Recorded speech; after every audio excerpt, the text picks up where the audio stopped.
Om Nicho Nichanam Chetanas Chetananam Eko Bahunam Yo Vidadati Kamam Tamatmastam Yenu Pashanti Diraha Tesham Shanti Shashvati Netaresham Om Shanti Shanti Shanti. That one, the eternal among non-eternal things, the intelligence of the most intelligent ones, who, though ever one, nevertheless fulfills the desires of the many. That one, the wise beings realize as dwelling in their very self. To them belong peace, and to none else. Om peace, peace, peace.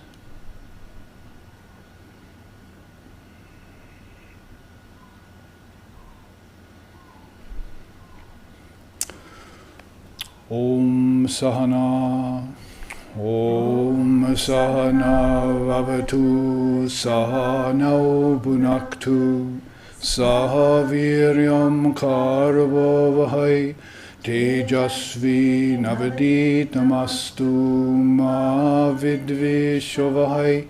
Om Shanti Shanti Shanti. May Brahman, the reality, protect us. May Brahman sustain us.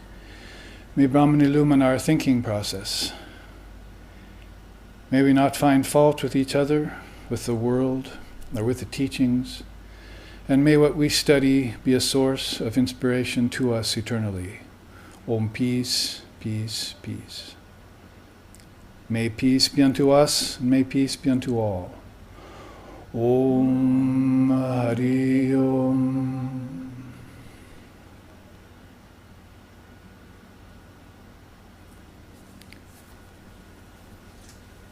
So today we meet here in SRV Hawaii.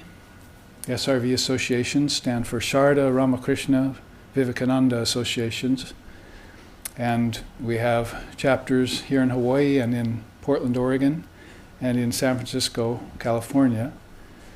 And we want to welcome all the Hawaii students here who have shown up, and also the live streaming audience that is joining us for the first time today. We're very delighted that these teachings can reach live to India, to the East Coast, and where other of our students are existing and living, and striving to live a dharmic life. And as Swami Vivekananda was so wont to say all the time, please work these teachings into your life, make them manifest, and bring them out of churches and books and express them in your life. And so one very important aspect of that, as we know, is to enter into that akasha.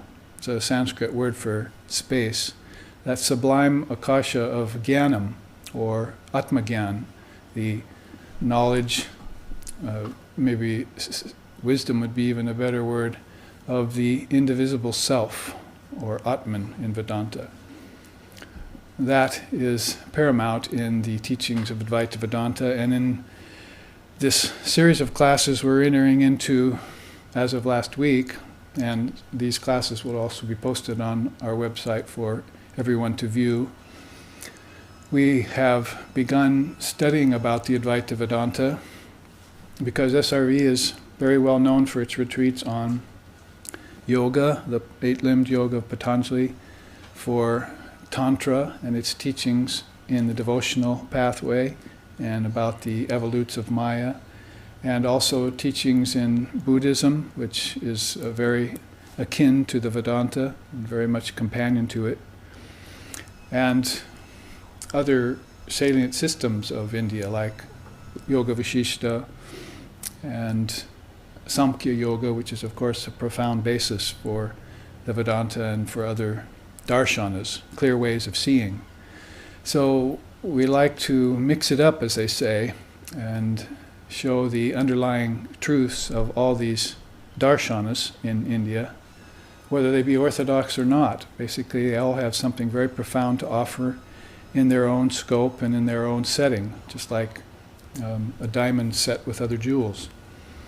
So Advaita Vedanta, no doubt the non-dual thread running through everything, which is mentioned by Sri Krishna in the Gita and by Swami Vivekananda in his great set of complete works, which we draw from quite lavishly for explaining these non-dual truths.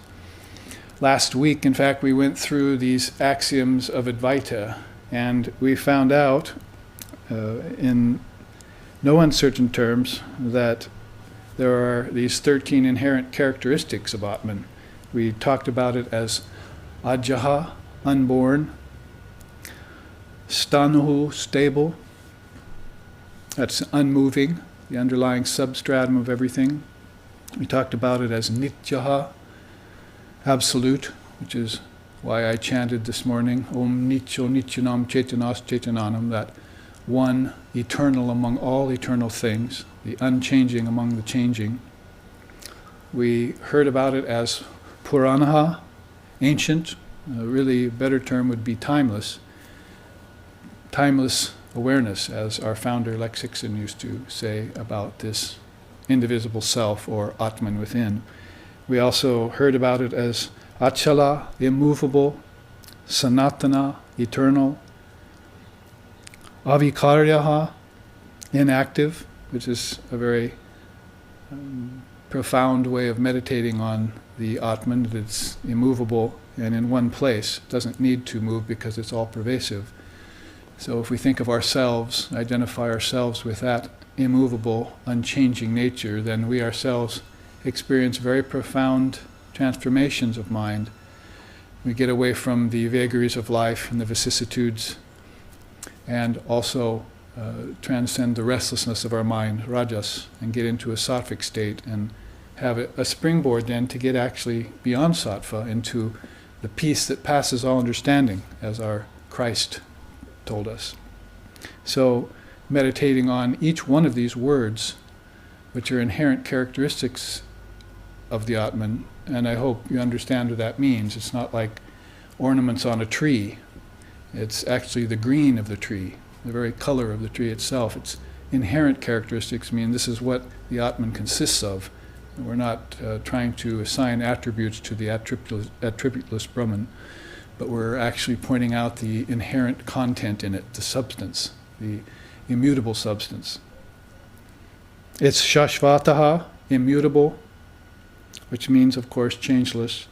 It's Avyaktaha, unmanifested. Ultimately, although it can come into manifestation, it remains unmanifested in its essence. It's Avyayam, inexhaustible. It's Avinashi, indestructible. It's Sarvagataha, all-pervading, and Achintyaha, incomprehensible. It's beyond the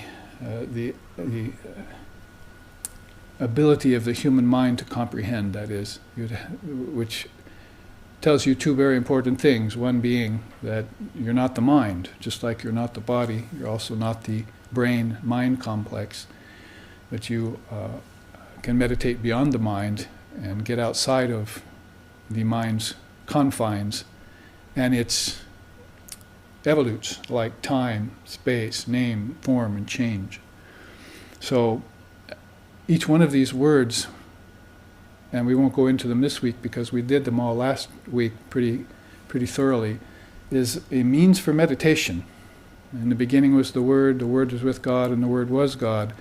And that, of course, is the primal word Om. But all of the words of wisdom that come spilling out of the primal word of Om, of higher intelligence, of great consciousness, filled with awareness, are like wisdom particles. And just like this room, and this house, and this big island that we're on, and that ocean outside that we can see from our view, and all objects in time and space are made of particles. There are also particles in a subtler space, which we talked about this morning in my discourse at the New Thought Church in Kona, Hawaii. Some of you were there to see that, to hear that. We talked about it in terms of all things consisting of intelligent particles. So if you're particularly affected in a negative way by that teaching of Maya, you can be positively affected just as much and more so to transform that Maya into knowledge that all these particles that are underlying the changing particles are of a very different nature as you go deeper and deeper within the limitless self within you. That all of these words are particles, and these words convey and contain a great power within them, a great Shakti power. And if you, just like if you open up an atom, physical atom, there's great power in it, how much more so than when you split one of these jnana matras, one of these particles of wisdom inside of your consciousness, that gives rise to a huge implosion, which is accompanied with bliss, clarity, higher understanding, and then a kind of non-dual wisdom, which was spoken of by all the great beings. If thine eye be single, you shall know the truth. It gives you that single wisdom, that singular wisdom. And that paves the way for samadhis at different levels of consciousness, as we've studied in Patanjali's yoga. So these are not just words, these are doorways, meditation, if you think of them that way, and if you sit and ponder them for a while. We often talk about how these newfangled technical gadgets, like computers and iPads and things, are making everything so much more accessible for us and so much easier as far as wisdom. But it's actually not ease that we're looking for. We're looking for profundity, and these gadgets often take away our ability to engage in manana. That is, you have shravana in Vedanta, means to hear the truth, but then you have manana, it means to roll it over and over in your mind. Well, what happens to that ability to roll it over and over in your mind when you just depend upon a mechanical device to provide you with all sorts of surface information? You need to take that surface information and look for its deeper essence, and that's going to be a matter of words in English like contemplation or concentration, or better yet, even meditation, because one begins to go beyond the meaning of the word, the outer meaning, and get to the inner meaning. And one leaves the external surface of things and goes to the internal periphery inside, the jnanakasha, as we were just talking about, the space of wisdom. And one can do it in a thrice. It can happen in a second. You can enter into a doorway like that. And all cares go away, all worries go away, all problems go away, and all of a sudden you're transported within a split second into a realm which is consisting of light, bhati, or jyoti. See words like that. And that light, it consists of bliss, ananda. As Vivekananda said it himself, where rolls the stream of knowledge, bliss, and the peace that follows both.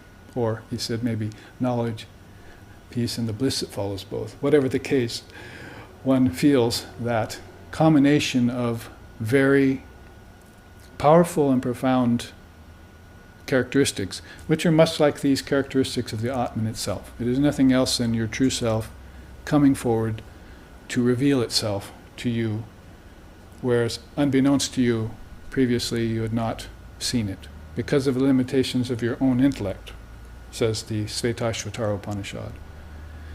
We realize that Devatma Shakti, they said, that divine power in everything, which, though veiled by the modes of nature, name and form and characteristics and so forth, nevertheless was one, ever one and indivisible, and which had been unbeknownst to us previously, that is, before we had meditated, due to the limitations of our own intellect. So these particles of wisdom within you, which we'll talk about today in class, I have some very unique perspectives on the ancient Vedanta to share with you, are very powerful, and as I say, doorways. Sri Ramakrishna Paramahamsa used to say, the mind is either the gateway to hell or the doorway to heaven. It's up to you to decide. There's no one else there to decide for you. No God to make the decision, no devil to push you into it. It's you yourself which has access to your own inner wisdom, or you can forget it and then suffer the consequences. And I'd say the people of this day and age probably know what those consequences are by now. Anything from outright suffering to boredom to restlessness and to dissatisfaction to unfulfillment. All of that goes away, as I said, in an instant when one places one's mind on these teachings. So, just a reminder of last week's class, the 13 inherent characteristics of the Atman, about which Vivekananda says, it is not in the brain, but in the heart that the Atman, possessed of knowledge, power, and activity, has its seat.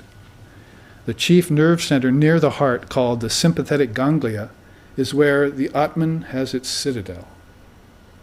Interesting that ganglia might just be the Ganges, might be a river of wisdom flowing through your mind, in the form of various nadis, various nerves that carry this nectar of non-duality, nectar of eternal bliss through you.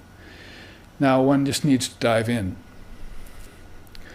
So the 13 characteristics of Atman we looked at last week, and that segues me into a little bit of an introduction about this Vedanta.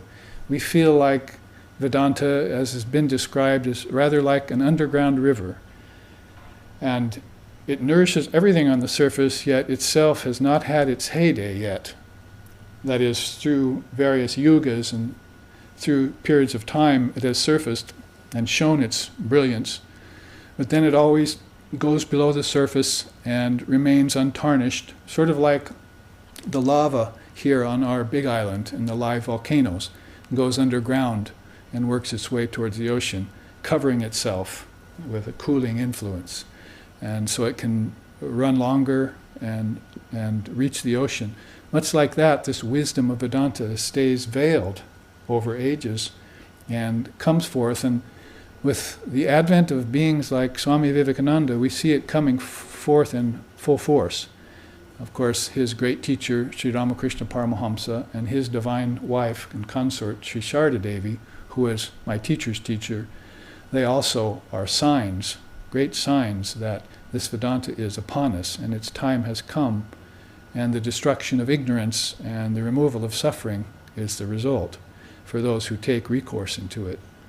So we want to be very clear about the fact that this Vedanta, as Vivekananda once mentioned, will have a many centuries rise, and then it'll have a sort of golden age, and then it will decline back to its underground river phase. And we feel like with Vivekananda's advent, it is receiving a very powerful century and a half's worth of revelation, because we all know that 2013 is the 150th centenary of Sri Swami Vivekananda, and some of us will even be going to India to help celebrate that. And when I was in Nepal a little over a year ago, I saw even on TV commercials, on public TV, about Swami Vivekananda and this great preparation that countries like Nepal and Bhutan and India and Tibet and other countries are making in celebration of such a great soul's advent and appearance here on earth. So we know, with 150 years since his birth, that Vedanta was brought to us in 1893, as far as our Western perspective goes, in the Parliament of Religions in Chicago. And we've read about that, and we've seen that sort of authorization that Vivekananda has received from the Divine Mother of the Universe to spread that great wisdom broadcast among the peoples of this day and age. So we're in a very early period of that rise. Nonetheless, as we are in it, we should come to recognize what it is that we are encountering. So in this chart on your left and on my right, I'm coming to terms with it. Basically, if you want to use English terms, you might as well start admitting this and exploring, as we say, meditating upon this word called universalism. Now, I looked in the Webster's Dictionary under universalism, and found some very interesting meanings for it, and I put them together here. I'll read this for you because it's very interesting. This wonderful description I found of the word, the term. A principle corresponding to reality in its essence, which declares that all beings will be saved based upon a truth that is comprehensively broad and versatile, existent and operative everywhere and under all conditions, that embraces the totality of mankind without limits or exceptions, regardless of religious differences, and that is easily adaptable or adjustable to meet the varied philosophical requirements of all of humanity. And so in Webster's dictionary you find those 3 or 4 definitions to universalism. I merely strung them together to show you how powerful it is, and we feel like it's a principle whose time has come. What we feel like it will replace are some of these lower down on the chart. Let's go down and see what materialism is defined as in the Webster's dictionary. Preoccupation with matter to the exclusion of intellectual and spiritual considerations, based upon the belief that matter is the only reality. Does it sound familiar? Read my lips, as they say. Basically, if you're a materialist person, if you're a materialistic culture, society, if you're even living in a materialistic world, then you're suffering under that very limiting understanding that matter is the only reality. So we would say universalism, the definition that we just read, is far preferable to such a station, to such a perspective. Also, secularism, the Webster's definition is indifference to or rejection or exclusion of religion and religious considerations. Now we know Swami Vivekananda's perspective in this day and age is that he is quite fed up with religion, with a lowercase r. But he said there is another religion with an uppercase r that we need to bring back. And it's rich. It's rich with dualism, that is the right kind of dualism, not the kind of dualism that proposes some sort of conflagration going on between science and between theology, that kind of dualism. Not the kind of dualism that pits one religion against another, because that's not universalism, but the kind of dualism that admits that God and mankind are both real, both perspectives that are real. It just yet hasn't put them together into one indivisible reality yet, as the Advaita Vedanta describes. So dualism is very rich. When we speak in terms of Advaita, non-dualism, and Vishishtadvaita, qualified non-dualism, we're not Xing dualism out of the equation by any means. And these are steps, stages that the soul arrives at. That is, if you're a practitioner, they're stages you arrive at. But if you're an adept or a master or a past master, then they are steps that you walk up and down with ease. When you encounter a person who's a dualist, you want to be able to talk with them on the level that they understand. Christ, as Vivekananda mentioned, Christ put that in terms of pray to your Father in heaven. But when he met a person who knew the connection between himself and the great ones, or God, then he would say, I'm the vine and you're the branches. He would tell those people that, so because they had a connection to the Father through the Son, if you want to put it that way. But then when he met those beings who were his own devotees and who had some definite idea or maybe even realization around who he was, when he said, who do you say I am? Then he said, I and my Father are one. So those 3 statements of Christ very well indicate in our own language that 3 stages of Dvaita, Vishishtadvaita, and Advaita. Dualism, qualified non-dualism, and non-dualism. So we want to bring forth the fact that this is a very rich tradition. All these traditions are very rich. And when they get that rich, you tend to go beyond thinking in terms of materialism and secularism, and you begin to think in terms of intellectualism. Now, it's the next stage of this chart as you move up. intellectualism, let's see what it says in the dictionary. Devotion to the exercise of the intellect and to rational intellectual pursuits. So this is where pragmatism and practical thinking comes in, rational mind, all enter in here, which, as we said at the New Thought Church talk today, is very important for the beginner, to make sure that the emotions are checked, to make sure that the heart is made pure, and also to make sure that the mind is purified, that things are clarified for it, so that it doesn't begin laboring under misconceptions which later turn into evolutes of Maya, exacerbations that confuse the picture. We want to keep that lake of the mind free of ripples, so that it can reflect the most beautiful of all truths. So the intellect has a very important role to play there. We are not people, as Vedantists, who say that you need to go beyond words, or that the scriptures aren't important. You're not getting the right gist of what we're saying. When Sri Ramakrishna says in the Gospel of Sri Ramakrishna to go beyond book learning, he's talking about secularism, and he's talking about just mere pundit level of thinking. Basically, you want to go to, as we were saying earlier, explore these statements in the scriptures. It's more a matter of svadhyaya, if you know the yoga, more a matter of taking in the scriptures and sitting with them for a while, reading them out, seeing them as words, then taking the words apart, and then meditating on what you take apart. As Shankara said, take the external and the internal and render it into one indivisible state. Then meditate upon that state and pass your time contentedly and be free. Probably couldn't have put it any better for advice for today's sadhaka, or today's aspirant. And so that's one of our favorite scriptures for describing the potential dangers of keeping the internal and the external divorced from one another.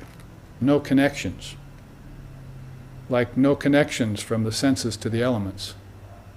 We talked about that today. In other words, I'm not connecting earth to my sense of smell, I'm not connecting water to my sense of taste, I'm not connecting fire to my sense of sight. What's wrong with this picture? See, as they say. We must make these connections so that we know that the senses and mind have that eternal relationship. We must do that so that we can rise beyond. Otherwise, we'll turn into materialists. Senses and mind and objects will be the only thing that exists for us from the cradle to the grave. We will be ignorant. So, waking up, via those connections, we began to trace all of these to the kingdom of heaven within us. All knowledge lies within us. Yoga states that as a law. Christ stated that as a law. We ought to sit up and listen and take note of those kinds of connections and make them inside of ourselves in our own deepest meditations, in the shrine of our heart. Now, as one does, one encounters these other levels of thinking, which are rather a mixed bag. They're called atheism and agnosticism. So I put them on this chart so you can see and hear the definitions in our English dictionary, what they are. Because sometimes people confuse one for the other, or sometimes they call themselves an atheist and they don't really know what it means.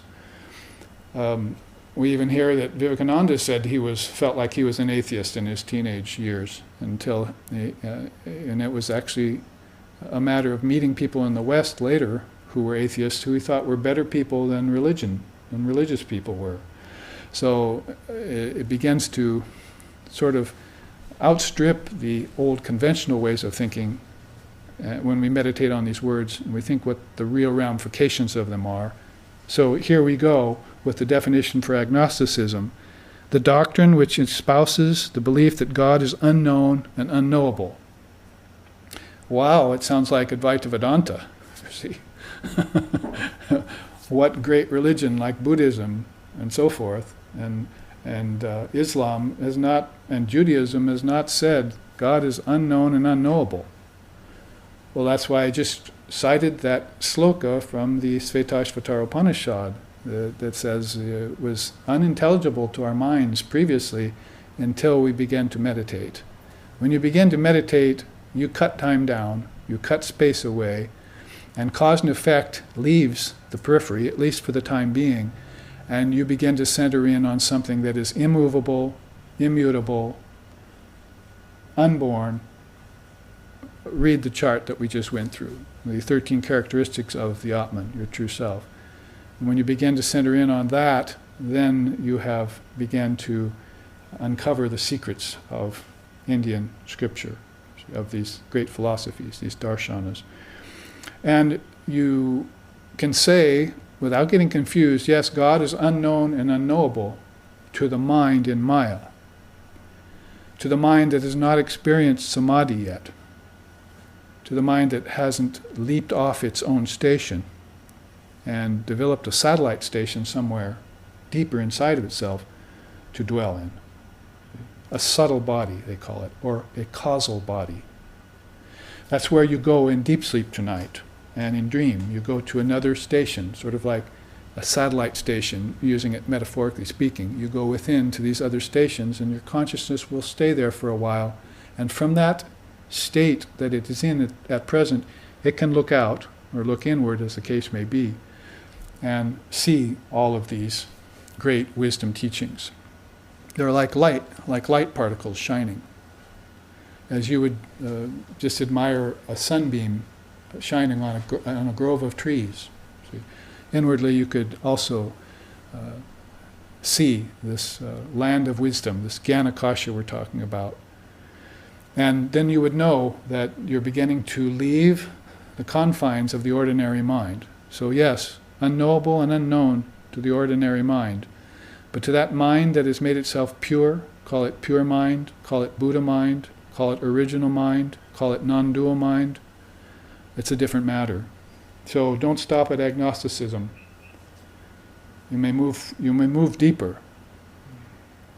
Now, atheism is an interesting description in the dictionary right here. You see this whole chart, picture of Sri Ramakrishna Paramahamsa, the ocean behind, and all these levels, from materialism to intellectualism to fundamentalism to ecumenism to universalism, steps up the ladder or inward in our understanding, and we can use these words to gauge and measure the distance we have to go towards meeting our beloved, if you want to put it in devotional terms. An inner measure, as it were. So atheism, its definition is the doctrine which proposes a basic disbelief in the existence of God or deity. Also sounds rather like Advaita Vedanta. Basically, Vivekananda used to make such statements. There is no God, there is no devil, there's just the great self within. Call that God if you will, or call it by whatever name you want. Allah, Brahman, Buddha nature, Tathagatagarbha, Pragyaparam, or by whichever state you're in when you encounter it. Samadhi, Satori, beatific vision, Nirvana. In whichever case you call it or see it, then you will find out that it transcends the realm of name and form. So that still doesn't take away the beauty of Upasana Dhyan, that is meditation on the deities. And in fact, in India, there's always been those two strains. You might call them Vedic and Tantric, two great rivers moving, mingling their waters, coming apart, mingling in a confluence again and again. And as they did, they, as if they were saying, there are Tattva Gyan, there's the path of Tattva Gyan, and then there's the path of Upasana Dhyan. That is, there's the path of wisdom principles that you meditate upon, which reveal to you the truth in no uncertain terms. And then there's the path of deities that you engage with and have communion with, and they also speak the truth and wisdom. So different temperament, the devotee or the bhakta or the jnani will go usually by these different ways. But these two are not airtight compartments, as they say. They also mingle their waters, the deities with the wisdom with the deities. Probably the best path for that is mantra, where this great wisdom that's contained in words gets interfaced with these deities that preside over the mantras. A very powerful way of purification. So we've looked at materialism, secularism, agnosticism, and atheism. Let's look at fundamentalism. It's a word that's at once powerful and painful, depending on which way it's used or in which spiritual circle or religious congregation you happen to be attending at any given time. Basically, it is described this way: a movement of 20th century Protestantism stressing the literal interpretation of the Bible as the only truth. And that's our English dictionary, of course, so it's speaking in terms of its companion in life, religion. Westernized Christianity, if you want to call it that. So fundamentalism has that downside to it. It's this movement that is conventional and which is interpreting the Bible in only one particular way. It makes us think of Sri Ramakrishna's saying in his lifetime when he talked about all scriptures hold a combination of sand and sugar. Be like the ant and go in and take the sugar and leave the sand behind. So again, in any scripture, hopefully it's a revealed scripture and has some truth in it, then we must be like ants. We must be discriminating. Remember, Swami Vivekananda didn't name himself Vivekananda for nothing. That power, that ability to discriminate between the real and the unreal, he wanted that brought forward in his very name. In his name we should do that too. We should practice that power of discrimination between the real and the unreal. So, under fundamentalism, then you could also use his great teaching about the river. He says, first, there's a lake which is wide and shallow. It covers a long distance, but you can walk across it and never get your knees wet. It hardly comes up to your ankles. Huge body of water. That's like fundamentalism. Rather shallow, but very wide. Then that river finds its way into a canyon and begins to roar furiously down the canyon. Raging waters, see. And so now all of a sudden you have this narrowness to this wide river. It's gone into a narrow phase and it's flowing down just one canyon, but with great force. So that also describes fundamentalism. Great force, but it's rather narrow. Then all that water spills out into a vast valley and fills it up. So now that you have a huge lake, but a very deep lake, deeper than you can dive. And there you have sort of the description of this universal nature of everything, which the river of consciousness, of human awareness, is flowing towards. It's this depth. They're not going to be happy in the shallows. They're not going to be happy in the narrowness of fundamentalism. They're searching for something wide. The original meaning of the word Catholic would be brought in here. Very universal in that sense, not narrow. Now, we've looked at these two levels, basically, intellectualism and fundamentalism. Let's read the quotes that I've selected from these great beings. Under materialism and secularism, Sri Ramakrishna says, dry knowledge is like cheap fireworks, or a rocket that bursts into a few sparks and dies away. But spiritual knowledge is like an expensive rocket that showers different colors, stops, then bursts forth again many times. Yet the minds of the pundits and scholars are fixed on dry knowledge, like the eyes of a vulture fixed on the carrion pit. So that's the downside of this narrowness, falling into this narrow scope. My watch keeps the only right time, is how he said that. And so pretty soon you're actually going against the Catholic and universal essence of all religion. Ekam sat vipraha bahuda Vedanti.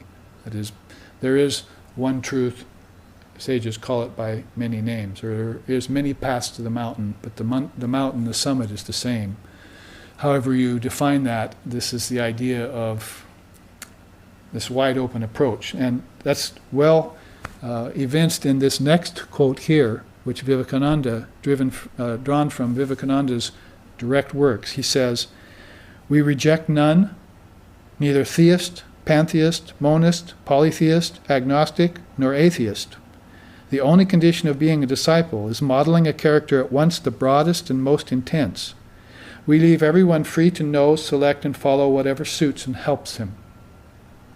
So that is a beautiful Vedantic saying of modern repute. It is basically, that is Vivekananda's contemporary way of describing how a Vedantist looks upon not only his own path, but that same path and the paths of others, leaving them open to select, but staying clear of those dangers, which are here very well expressed in our own English dictionary. Now, if we get more to the point, we find these three words vying for some sort of supremacy in spiritual circles. One's called eclecticism. We should understand it. One's called ecumenism, and one's called universalism. Of course, we are espousing universalism. Sri Ramakrishna said about it here, "I have practiced the disciplines of all paths, each for a few days. Otherwise I would have had no peace of mind. I respect the Shaktas." For those of you watching, those are the Divine Mother worshippers. "I respect the Vaishnavas, those who follow Krishna, Rama, or Vishnu. I respect the Vedantists, and also the modern Brahmagyanis, those new paths that are coming out. Therefore, people of all sects come to me, and every one of them think that I belong to his school."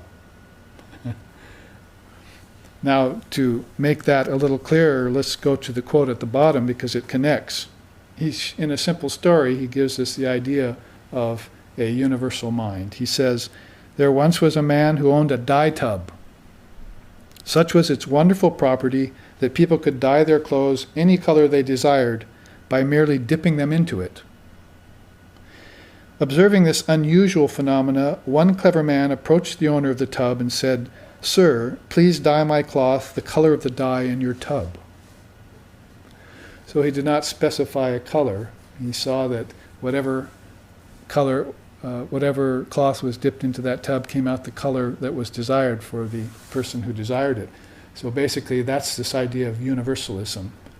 If one knows the secret of it, then all religions really become one's own path, one's own religion, and one can make the most out of them. We've heard that said by Ramakrishna in this day and age. We've heard it said by Mahatma Gandhi, where he could go into the Christian church, he could go into the Hindu temple, he could go into the Muslim Tekka, and he would be worshiping and bowing to the same God. So the religious paths are many, but that one reality is indivisible and the same in all of them. It's the same essence, not the same religion. Sometimes people say, "Oh, you're a follower of Ramakrishna. He's the one who said all religions are the same." And we have to stop and say, "Pardon me, sir, I beg to differ. He did not say that. All religions are very different. He said the essence is the same." So that's why we look into the essence of words and the essence of statements so that we don't get thrown off and misunderstand. And that causes us detour in our path, stumbling blocks, and we get thrown off. So basically, that's what we're doing here at the beginning of this class, before I show you some of these teachings about the wisdom particle. Basically, these words have to be defined and understood so we know where we stand and we know what it is that we're searching for. So let's look at these two other candidates to the throne, called eclecticism and ecumenism. Eclecticism's definition is to select what appears to be best from a number of various doctrines or methods. That's the definition in our English dictionary. To select what appears to be best from a host of different methods and religions. So an eclecticist would say, I like all religions, I accept them all. But he cannot say that he's ever practiced one deeply. So the old story we use is, if you dig many shallow wells, you'll never strike water. You do get a lot of experience digging wells, which builds some muscles, but you'll never strike water and quench your thirst.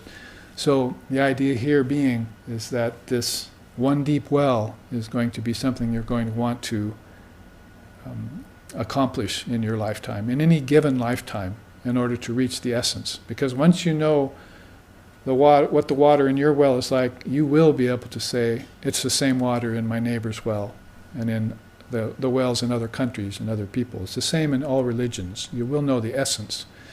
And that will dissolve and destroy many, many countless ills, potential dangers in communications with people, races, countries.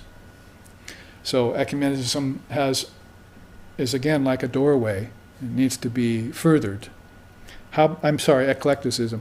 Ecumenism, on the other hand, that's been being used recently a lot in spiritual circles as a word. The description is of or relating to an entire body of churches, particularly of one religious tradition. So, there's the rub. You see, it does relate to all different peoples and churches, but only in one religion usually, ecumenism. We know how impossible it might be, say, as a Christian, to bring together the Baptists and the Methodists and the Protestants and the Catholics. That's probably not going to happen in our lifetime, as they say.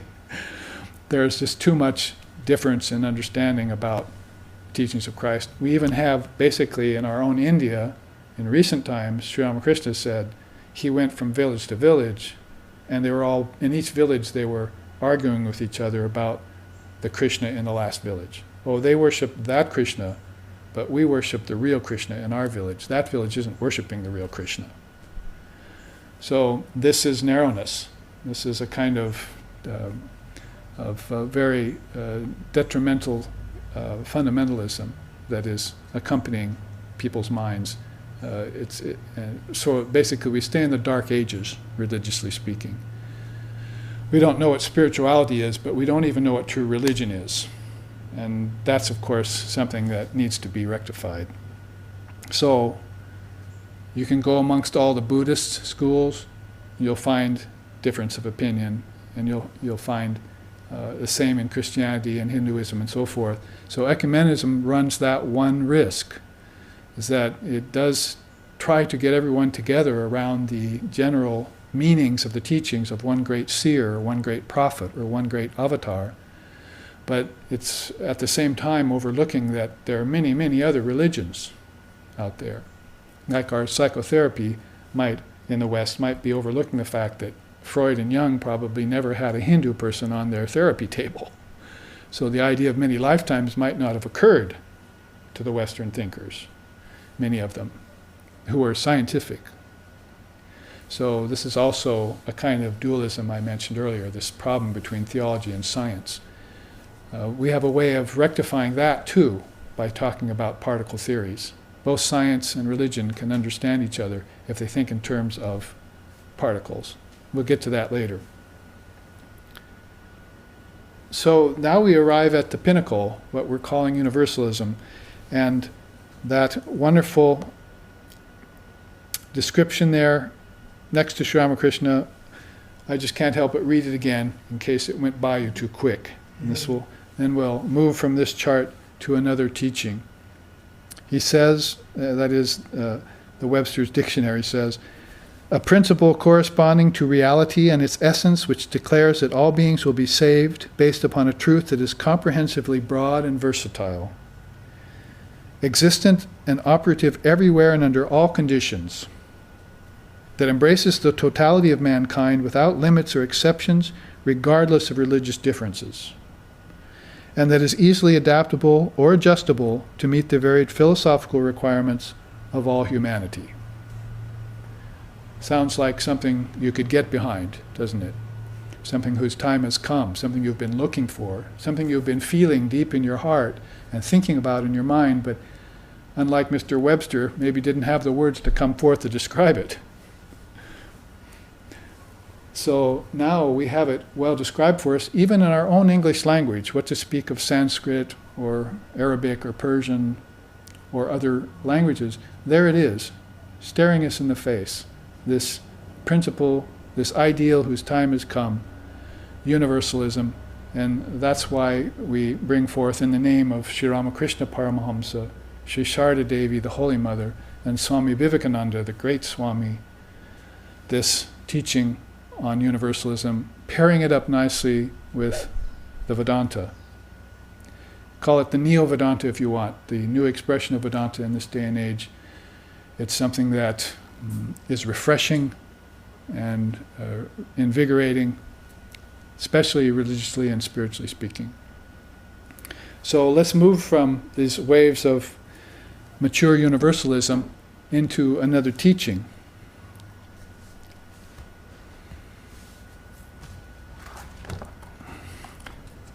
Now, on this side of the room, on my left side, your right side, there's a chart I showed last week as well, but we didn't really look into it very deeply.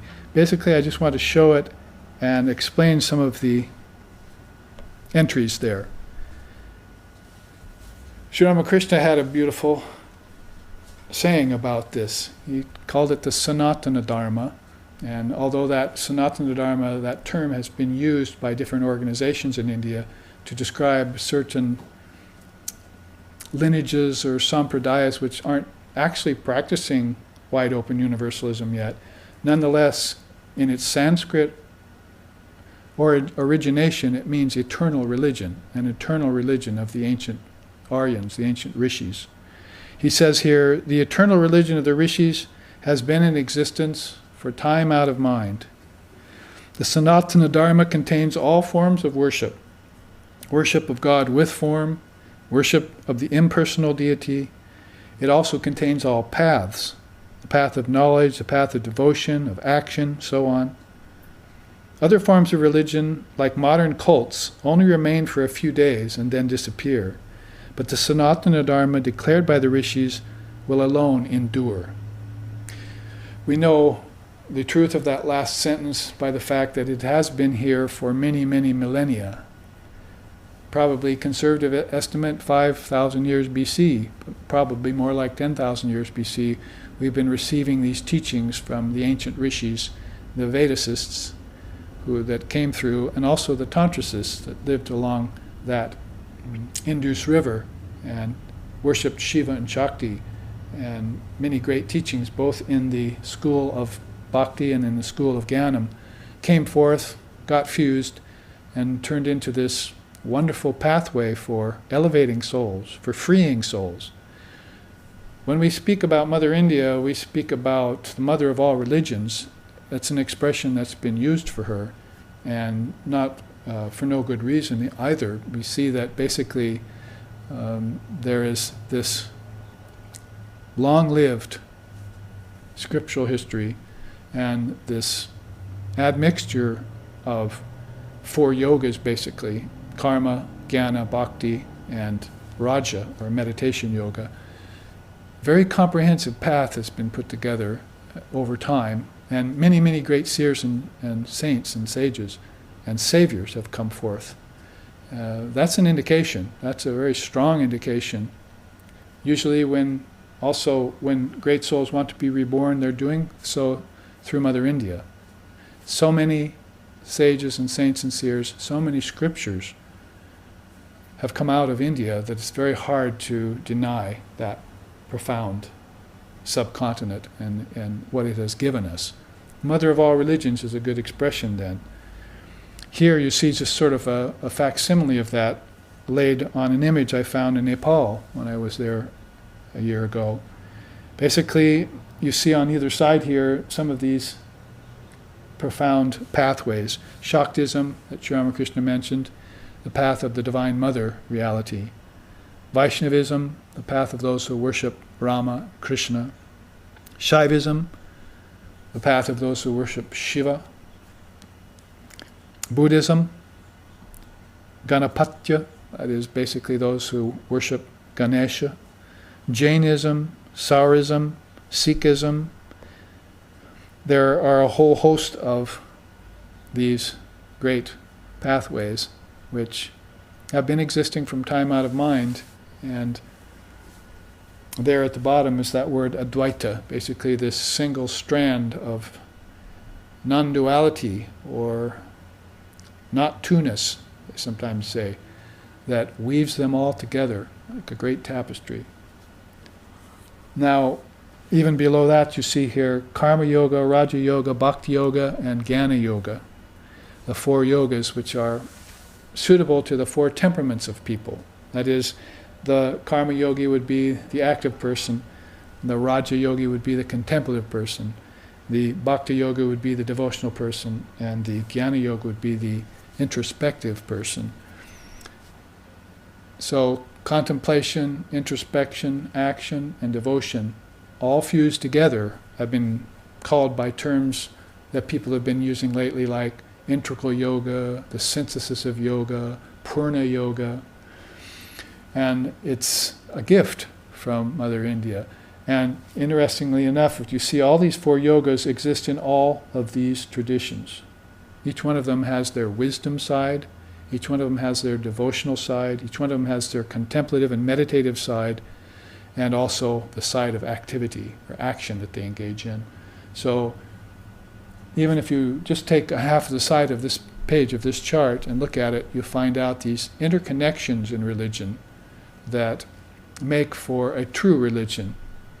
One of the profound things about it would be to note that 2 wings of a bird are necessary, basically that wisdom and devotion have never been considered antagonistic of one another, or when they have, that's when religion has got off on a bad footing. Always they have been complementary of one another, and one has revealed the light in the other in turns. So Bhakti and Jnanam, definitely the 2 wings of the bird through which the bird soars so that it can get into meditation. And when it gets into meditation, it can come out of meditation and truly act for the highest welfare of all beings. What Krishna calls in the Gita, Loka Sangraha. For the highest welfare of all beings in all worlds. We don't really realize that the actions we do on earth here, harm or help the ancestors or the gods and goddesses, because those are all within us too. Kingdoms of heaven are within us is about as plain as you can say that all of these realms are actually within your own consciousness. They're not outside in space. The last frontier is not outside in space. There's nothing out there but the 5 elements, and you're probably hard put to find even 2 of them. Probably you'll find 3, but the other 2 are going to be missing in most places. That is air and water. But you'll find ether, earth, and fire out there. So that's all external world, you see. But this internal world that we're talking about, the world of the mind, is the kingdoms of heaven within you. And remember, when we talk about that in Vedanta, we don't mean the brain. There's a difference between the brain and the mind. And so if one begins to contemplate their own thinking process, you're beginning to get into that river of wisdom that's flowing through the mind all the time. It's an ocean of wisdom. They talk many times about an ocean of suffering. That is samsara sagara. But there's also this ananda sagara, this ocean of bliss. And there's also this jnana sagara, this ocean of wisdom. So there again, different kinds of space or akasha within the eternal human soul, the indivisible human soul.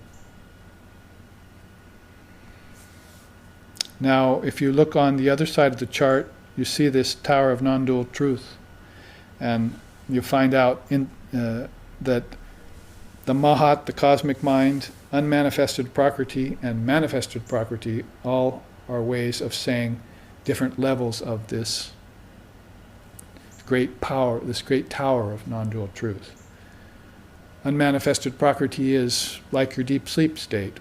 Manifested Prakriti is everything from dream outward to the waking state. It begins to take form, doesn't it? So now you're in the realm more of manifested Prakriti, especially in the waking state, where everything has become solidified, liquefied, and homogeneous, and permeated with ether, with physical ether. Everything has become a grosser vibration, so that these powers of the mind can express themselves at the external level. And one needs to also be able to dissolve the mind stream so that one can liquefy them again into a state of one's own conception. Because that process of sankalpa and vikalpa can be very dangerous, as Krishna tells Arjuna in the Bhagavad Gita. This sankalpic process, it can be a positive evil, Arjuna, you should overcome it. So this dream life that people are engaging in, this creation of worlds of name and form in time and space based upon causality, is playing with fire. And so then one begins to look for that peace within, that inner peace. 3 times, right? Shanti, shanti, shanti. Peace on the outside, peace on the inside, and peace transcendentally too. So those go well with your waking, dreaming, and deep sleep state. So basically that's another kind of triputi, manifested nature, unmanifested nature, and the cosmic mind, which is out of which all of this has come. That is another teaching in both Samkhya and Vedanta. Now down the middle you see here these 4 great contributors to the Sanatana Dharma. There are others, but these probably are most notable. In fact, we could read the bottom quote in terms of that. This great immortal frame of Indian philosophy operates efficiently on 4 great powerhouses. Sankhya Yoga, its body. Yoga, its divine energy. Tantra, its loving heart. And Vedanta, its vast and Catholic mind. So this Tower of Truth has these 4 stations, you might say, to it. Body, energy, heart, and mind. And Vedanta, Tantra, Yoga, and Samkhya, if you study them individually and then begin to fuse them together, or actually see their natural connections, then pretty soon you begin to develop a great appreciation, a great gratitude for Mother India and what she's been offering us for many thousands of years. And if you're a Westerner in contemporary times, like myself, then you'll probably want to wake up to that profundity, begin to inspect it, connect it, and reflect it. It's basically you want to make that path your own, because that's the path of universalism. It's the best example of it in the world today, I think. And of course, it's going to, in a universal way, ekam sat vipra bahuda vedanti, it's going to include within itself all these other religions. That's the component of it that Sri Ramakrishna brings in contemporary times. It's basically, he said, I have gathered flowers of every religion and every different color and offered them at the Divine Mother's feet for her satisfaction. So he's talking about practicing all the Hindu darshanas, he's talking about practicing Christianity and Islam, and realizing the truths of these religions in this day and time. Not just talking about how they all are true, but actually realizing the essence of each one in plain view of contemporary society in the 1800s. And so that's a very profound thing to do, a very great heritage to leave behind in the name of universalism. So we went through this chart rather quickly. Here, in fact, I mentioned it last week. Let me just read it, not talk about it. Ajativada, Advaitavada, Atmadrishtavada, Ekantavada, Shunyavada, Sarvatitavada, Kriya Advaitavada, Dravya Advaita, Shakta Advaitavada, Beda Bedavada, Pratibimbavada, Avataravada, Mayavada, Sarvastivada, Svadvada, Jnana Karma Samuchayavada, Shuddha Advaitavada, Satyabedavada, Ekajivavada, Adhikaravada, Adasavada, Avachetavada, Arambhavada, Parinamavada, Satkaryavada, Drishti Shrishtivada, Dvaitavada, Karmavada, Samuchayavada, Vyavaharikavada, Pravritti Margavada. And I could go on. These are some 35 or 40 paths, Vada means path, that you will find proposed, talked about, meditated upon, and presented throughout India's many millennia of philosophy and religion.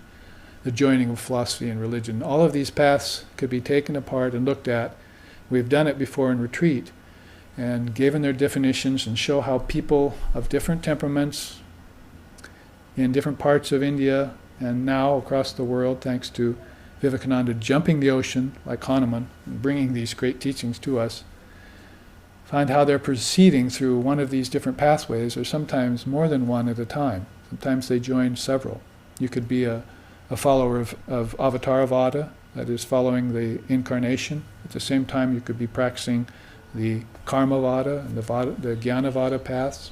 So it's just another example of how rich the field is in Sanatana Dharma, and not to overwhelm our minds or to put us off, but just to appreciate what we have and then begin to dig that one deep well after we clear definitions and clarify our mind and then begin to practice. Remember, we don't want to be just an eclecticist and dig a bunch of shallow wells and say, oh, I accept everything. You're going to have to reject just as much as you accept, because possibly it's not right, or it's got a admixture in it, or possibly it's just not right for you. Might be right for others. Whatever the case may be, if you follow the universalist leaning in you, of your heart, fusing the heart and the mind together, Medha Kendra, the perfect marriage of the enlightened mind and the devoted heart, then you will find that one path and you will utilize it against Maya, against ignorance, and you will find your way. That is how Milarepa, the great Tibetan sage, put it. You will find your way. A little bit of searching first, finding it, and then applying it. So we see how this is a very rich field, India's Sanatana Dharma, and how the main note or theme running through that symphony is universalism. It's got it all. It's explored it all for the longest amount of time. I mean, just look at the advent of Buddhism and how it spread across the world. Straight out of India into Tibet and Burma, and took over China, Japan. It went everywhere in a very short amount of time and without lifting a sword. Think about it. Non-violent religion. Ahimsa. That's always been one of India's main tenets, non-violence. Which is probably why beings like Attila the Hun and Alexander the Great and the Romans and the English didn't have a very good time trying to conquer India, because India wasn't conquerable. India was a wide open, come, take what we know. Basically, it's been, generally speaking, the whole mindset for as long as India has been in existence. So, when you concentrate only on God for a long amount of time, there has to be a result. There has to be some sort of superlative result that comes forth. And this is what India offers us. And it's been reintroduced to us with Swami Vivekananda's coming in 149 years ago or so. Now, in the remaining time in our first half, which is about 15 minutes, I think, or so, then we can begin to broach this idea of the wisdom particle, because after the break, and during the break we will have these charts on display for those of you who are live streaming. We'll be able to put a close-up on them so you can, the ones that we studied in the first half, so you can look closely at them and refresh your minds about them. And after the break, we'll come back and we will talk a little bit more about the Jnana Matra. But let me refresh your, basically,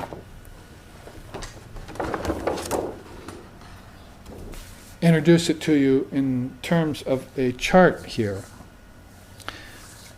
Basically, Jnana Matra, there's an ancient word in Sanskrit for the particle, for a very tiny infinitesimal little particle, like we would say an atom or atomic structure.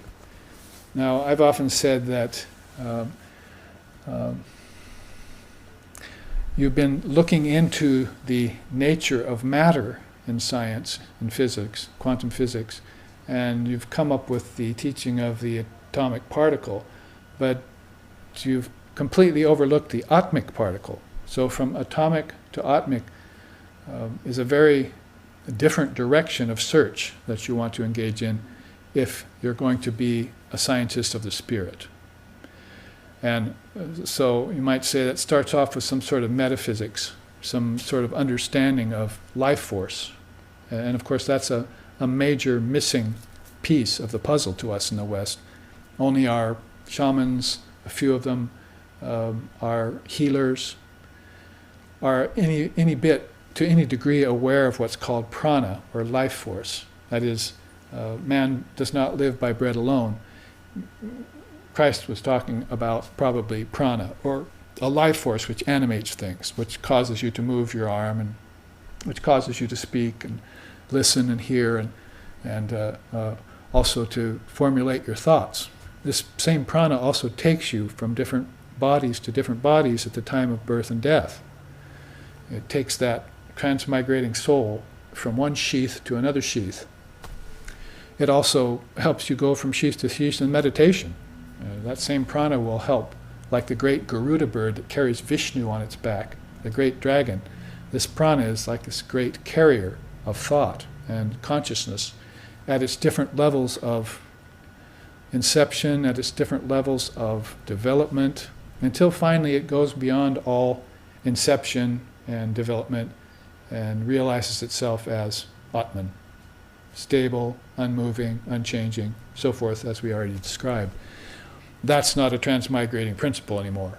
But in the meantime, while the soul is still dreaming, while it's still transmigrating, while it's still going from heaven to earth to hell, while it's still going from the Bhutakasha to the Pranakasha to the Chittakasha to the Gyanakasha, this prana is very key to inner movement, particularly inner movement, not just outer movement, but the inner movement of thoughts primarily, and wisdom and intelligence. So in uncovering the existence of the prana and admitting its role and finding out what its role is in this, we uncover the pranakasha, a whole different level of our being. It's very key to understanding what happens to a person after death, what happens to the soul when it returns to the fetus, just prior to that, what it understands when it's outside the body, as per the teachings in the Tibetan Book of the Dead, for instance. So these are all very key elements and bits of wisdom. They're bits of Jnana-matra themselves that when a person meditates upon them and uncovers them, fills in those gaps in the thinking consciousness. I mean, we just chanted basically a Sahana Vavatu, Sahana Vunaktu, Sahaviryam Kara Vavahai, and so forth. Lead us from lower truth to higher truth. How does that happen? Do we just pray to some God somewhere? Oh, lead us from lower truth to higher truth, and he comes and does it? Have you tried that? Has it worked? Probably not. Or if it has, it's taken a very long time for God to respond. So better, you might as well acknowledge that this lower truth to higher truth march is your responsibility. And you're in charge of the time it takes to get yourself out of ignorance and into an enlightened state of mind, and to stay there. And to never wander again. In the dream fields, Patanjali calls it the mind field, right? Chittavrittis. This prakriti, this roaming around in vibration, but it can also be called a minefield. Not just a minefield, a minefield, because it's full of dangerous explosions that can harm you and hurt you. So we have to steer ourselves around those with these little mind detectors that we're holding. See, those would be like these jnana matras, or these particles. If you have them, if you own them, if you possess them, if you look into them, if you split them, then you can get into samadhi. And you won't need any defense against Maya, because Maya will show itself up to be illusory. You'll be in a different akasha. The akasha of Maya would have been ignorance, the realm of ignorance, where nobody knows a thing. They don't know where they came from. They don't know why they're living. They don't know where they're going. And they don't know what happens to them between coming and going. That's the Mayakasha, you see. But the Jnanakasha is entirely different. So what I'm saying here is Pranakasha, getting a hold of this great dragon bird called prana and mastering it. Isn't that what yoga pretty much wants you to do at the very beginning? That is, if you're a past master, you don't need to do that. You've already controlled the mind from inside out. And you don't have to breathe. You don't have to do asana. But for the bulk of the people who have forgotten themselves for so many lifetimes that they have to somehow recreate this idea of spiritual practice, sadhana, and do it in such a way that they dig a deep well, then they're going to have to learn how to sit still in one posture. Eventually, all the postures you do are going to come down to ekasana. Eka means one. So that you can sit long enough so that you can get a glimpse of your true nature. And in the meantime, you're going to have to breathe and become aware that there are 5 different pranas inside of you. Actually, one prana in 5 forms, Vivekananda said. And then you can, when you become aware of them, you can master them. How can you master them when you don't even know they exist? Man does not live by bread alone. Oh, you mean just eating fish and loaves is not enough? I thought that's all we had to do. No, you live along the river, you have huts, and you have fish, and you have nets, and you have wives, and you have children, but you don't have the spirit yet. Here, let me infuse you with that spirit, and then I'll make you fishers of men. You cannot live a spiritual life, nor can you help others until you're infused with this spirit of yoga. So sit, breathe, and so forth. Get a hold of that prana, and then your mind, the prana will carry your mind's thoughts from waking to dreaming. Pretty soon that will become a matter of lucidity. Lucid thinking. A kind of lucidity which fear and brooding and sorrow and depression never visits. I don't fear, I'm not sorry, I don't grieve, I don't brood about things in the past and the future. They're gone. I'm Ashoka. I'm free of grief. And so when that happens, the prana is flowing, and it's flowing anywhere you want it to. You can direct it to any particular land within you or realm within you that you want to. And in meditation, that means you also should be able to go into a completely innate, inanimate state. Thoughtless, mindless, brainless, breathless, bodiless. Limbs of the yoga won't even make sense there to you anymore. You'll just be in this one unified state of consciousness, which is your true nature, which every being should glimpse at least once in their lifetime, but really which all beings should live in eternally, no matter what their life events, no matter where their life takes them. So in that way, we have this introduction to a combination of prana and wisdom that the yogis who are past masters already know about before they enter the body. In the Mundaka Upanishad, it's said, anterior to life and mind is the Atman. You know the word anterior means before anything else happened. So before mind and life even happened, there was the Atman. Before God even breathed on the waters. So there was this indivisible self that was pure and perfect, innately whole, and exceedingly wonderful.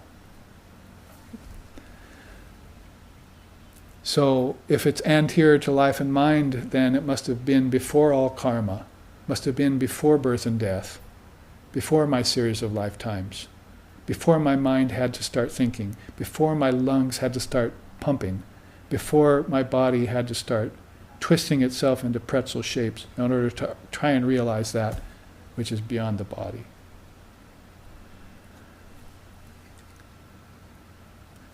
And all of that then shows us about this beautiful flow of prana, and in its highest level, psychic prana, and beyond the psychic prana, the carrying of wisdom particles like rays of a sun throughout all the three worlds, permeating them with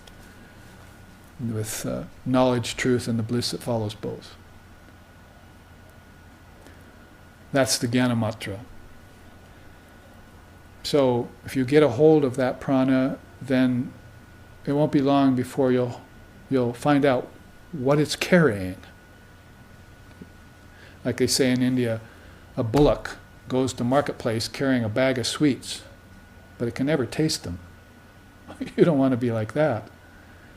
You're carrying a bag of sweets to the marketplace of this life. You want to be able to take it off your back and enjoy them, you see. So that's the difference between a person who realizes their Atman and a person who simply remains a slave to the body-mind mechanism, not using it for any higher purpose, what to speak of even the purpose of serving God and humanity, which was Vivekananda's great saying. Serving God and humanity. So after the break then, we're going to talk about the Jnanamatra. It's a cell, you might say, and it has a cell wall, and it has contents inside it that are nutritious, spiritually speaking. And you'll be surprised at what it consists of, even in a 8 by 11 blow-up like this, how much is there in a tiny little particle of wisdom inside your own consciousness. Much more infinitesimally small than a physical atom. That is, it cannot be measured by microns, it cannot be measured by nanometers. It's where the particle disappears completely, and where we call ourselves an atheist or an agnostic. We say, oh, nothing exists anymore. Or we call ourselves a nihilist or a voidist. I believe in the void. But Vedanta comes forward and says, you should avoid the void. You should annihilate nihilism. Because there's the existence of the person who created the word void. And there's a person who conceived of the concept of nihilism and also annihilated it. See? That's you. That's the one who can go around denying everything but can never deny the existence of the one who's doing the denying. See? The eternal subject. It's always present. It's anterior to life and mind. So then you should come to know about this disappearance of the atomic particle and the beginning of the atmic particle, and how that connects with all the gods and goddesses in the kingdoms of heaven within you, and also how it makes perfect sense with where your ancestors have gone, why so many beings are being reborn, so many beings are passing out of the body every minute. There is no question anymore, no doubt about why that's happening and how it's happening. So if you're raised with that kind of wisdom, if you are a child of a rishi or a yogi, you never had the problems of doubt and suffering, because you knew plainly and simply the prana, the wisdom, and the meaning to everything. And your life was therefore dharmic. What to speak of dharmic? Divine. Became a divine life, which is the real purpose why we're here in the body. To live a divine life, to realize Brahman, and to make that broadcast and exemplified for all beings. So after the break, in which 15 minutes or so, we will show you a few of these charts. For those of you who are live streaming, we will come back and speak more for about maybe 45 minutes on the atomic particle. Thank you for joining me here today, and also for joining us from other places in the world.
Okay, it's on.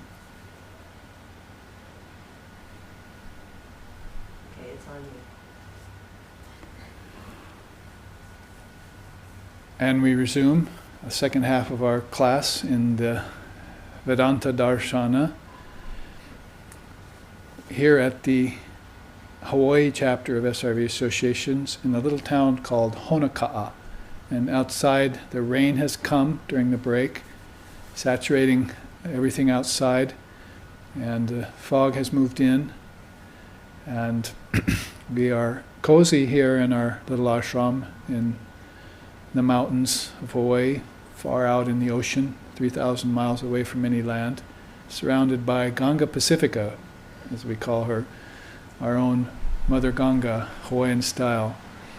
And we want to resume talking about particles, a very interesting subject that comes up not just in regard to physics and quantum physics, but also in terms of this intelligent particle that we want to contemplate.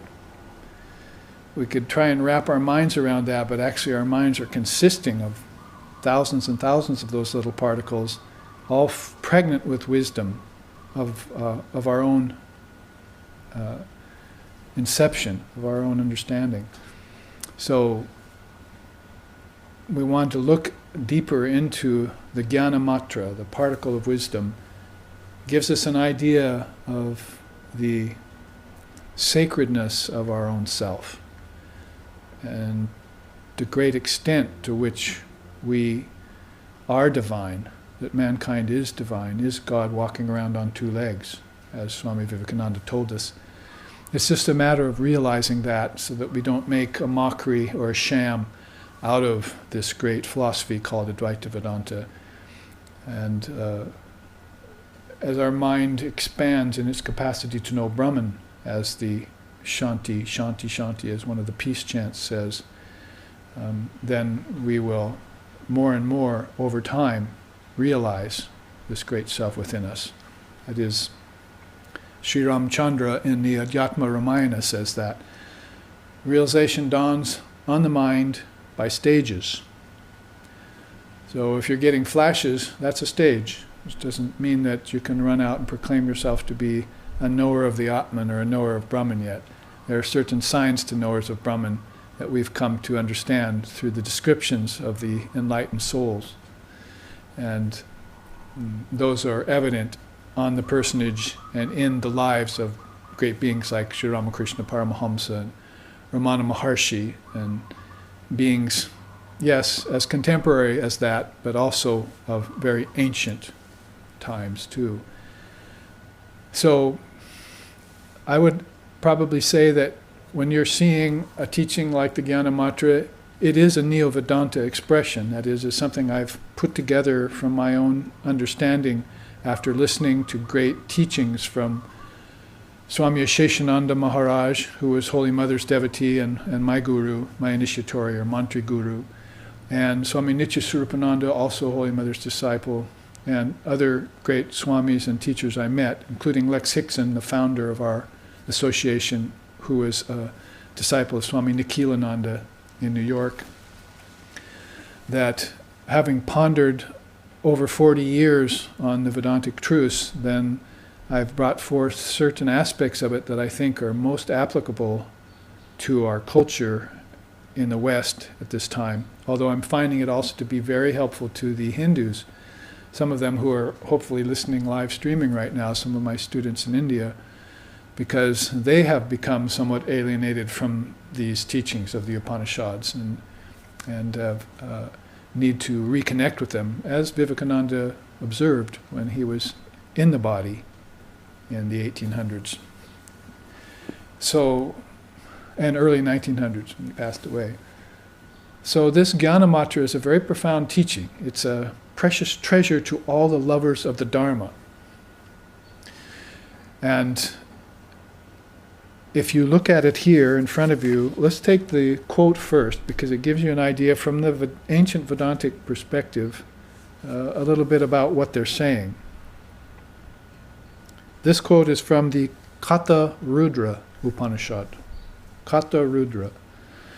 It's one of the so-called minor Upanishads because Shankara didn't do a commentary on it, evidently, but it still shows that these other 97 Upanishads that we are not looking into because of the 11 main ones are in English now and in other languages, still hold some very precious truths for us. So out of that Upanishad it says this: the bodies of beings which appear in the form of a framework of bones and sinews is the self of the nature of food.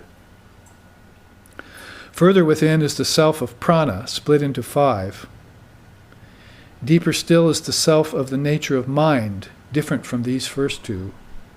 Even deeper than it is the self of the nature of intelligence. At the deepest of all distinct levels is the self of the nature of bliss. Food is pervaded by vital energy. Vital energy is pervaded by mind. Mind is pervaded by intelligence, and that ever-happy intelligence is pervaded by bliss.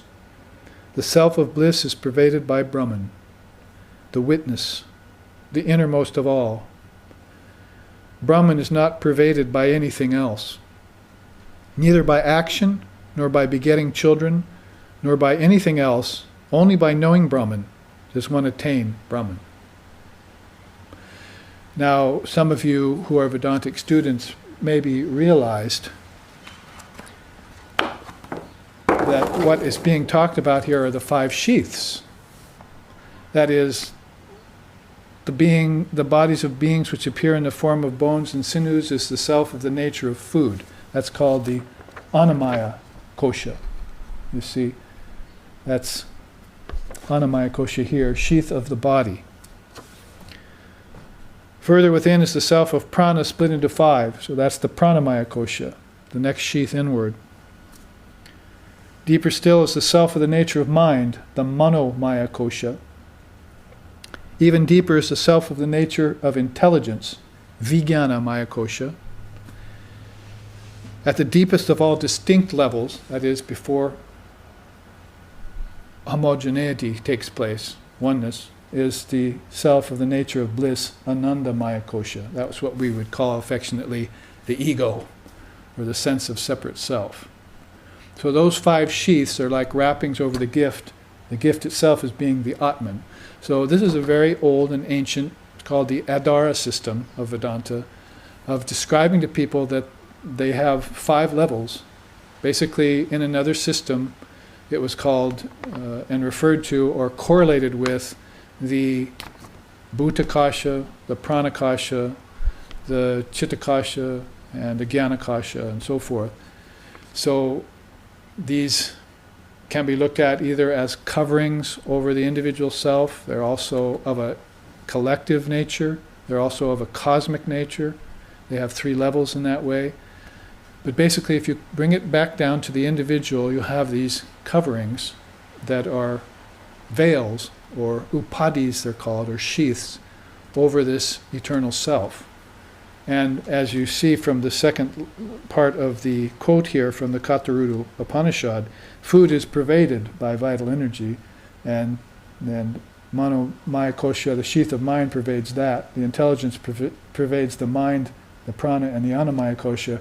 And the Anandamaya Kosha, that sense of self for itself, pervades all 4 of those. And Brahman pervades them all, and nothing is pervaded by Brahman. Brahman is the ultimate.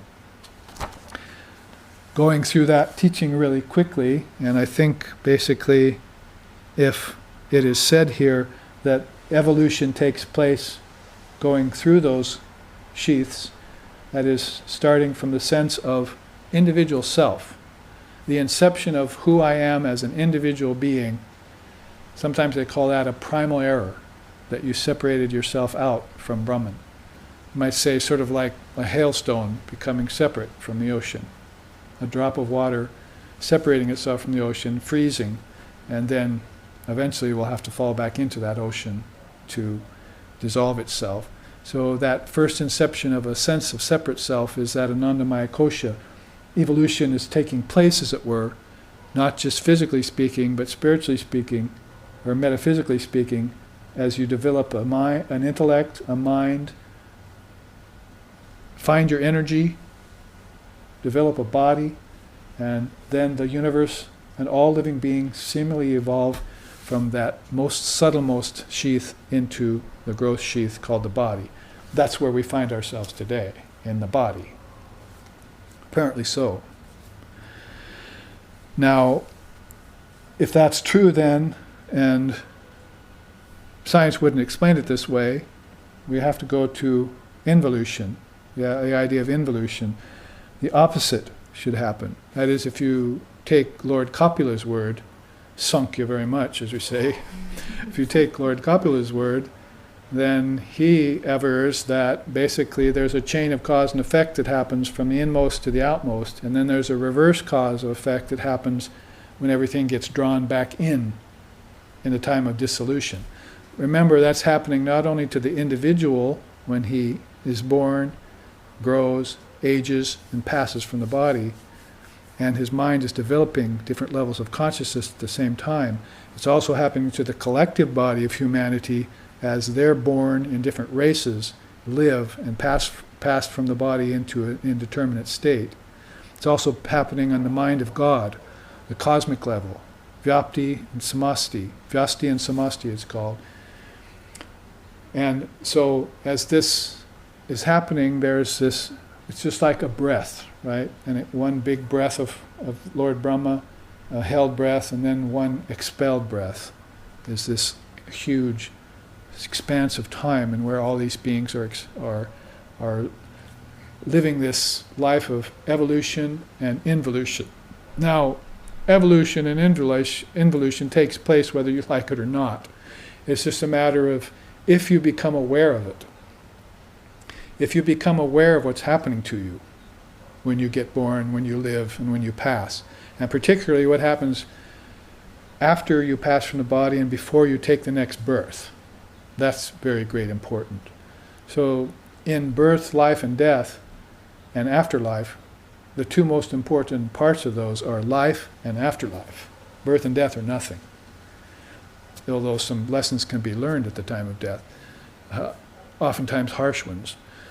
But when you're living, if you can do a sadhana that makes you aware of change that you're going through, and has you accepting the change you're going through from the standpoint of non-duality, birthless, deathless state, and then after you exit the body, if you're aware of yourself as a non-entity, that is, as a non-physical entity, and now you're floating in the cosmic mother's womb, as they say, and you're having these experiences out of the body, and you're making remarkable observations about light filled with particles, for instance, and realms and deities, gods and goddesses, all beckoning to you and all having you visit their realm, then those are very profound experiences which are of an esoteric nature, let's just say that.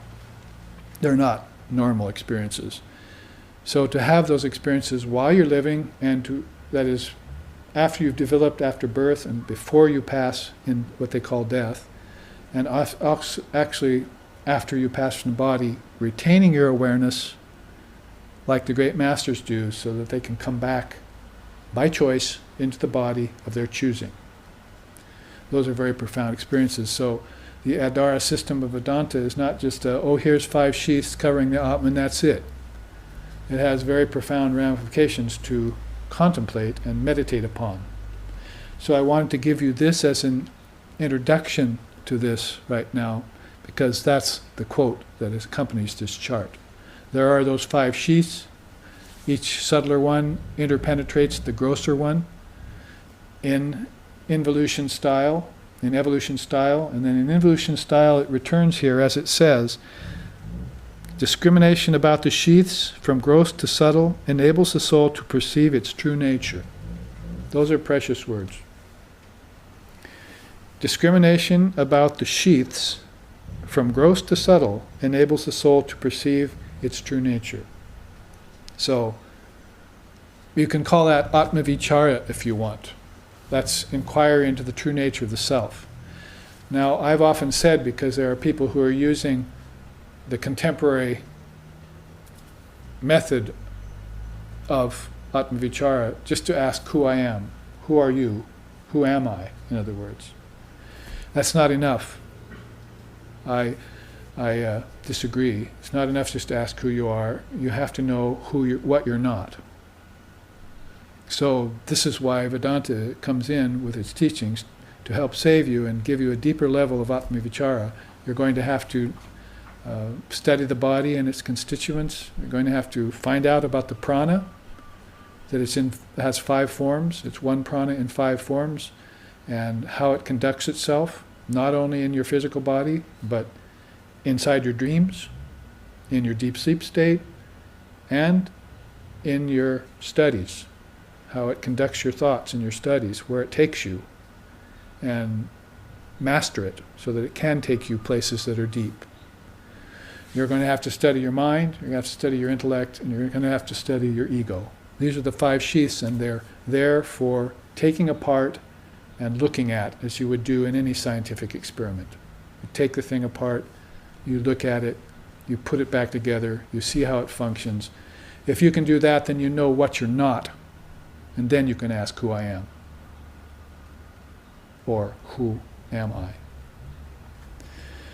So that's going to be a very profound level of Atma Vichara that very few aspirants undertake or reach an understanding of. So this is why involution and evolution take on a new import for the aspiring soul. And involution and evolution can take place right here in this seated meditation in a few minutes' time. That is, an hour of meditation, you can accomplish a dissolution of the mind stream back to its source, if you get so adept at that. And then you can put it all back together again. So involution and evolution all of a sudden leaves the realm of history, departs from the line of linear line of time, and all of a sudden reveals itself as an eternal moment, a priceless eternal moment in which you exist, nobody but you exists. Sarvosmi, I am all. And everything is within me. So then you know who I am, or who am I. Who do you say that I am?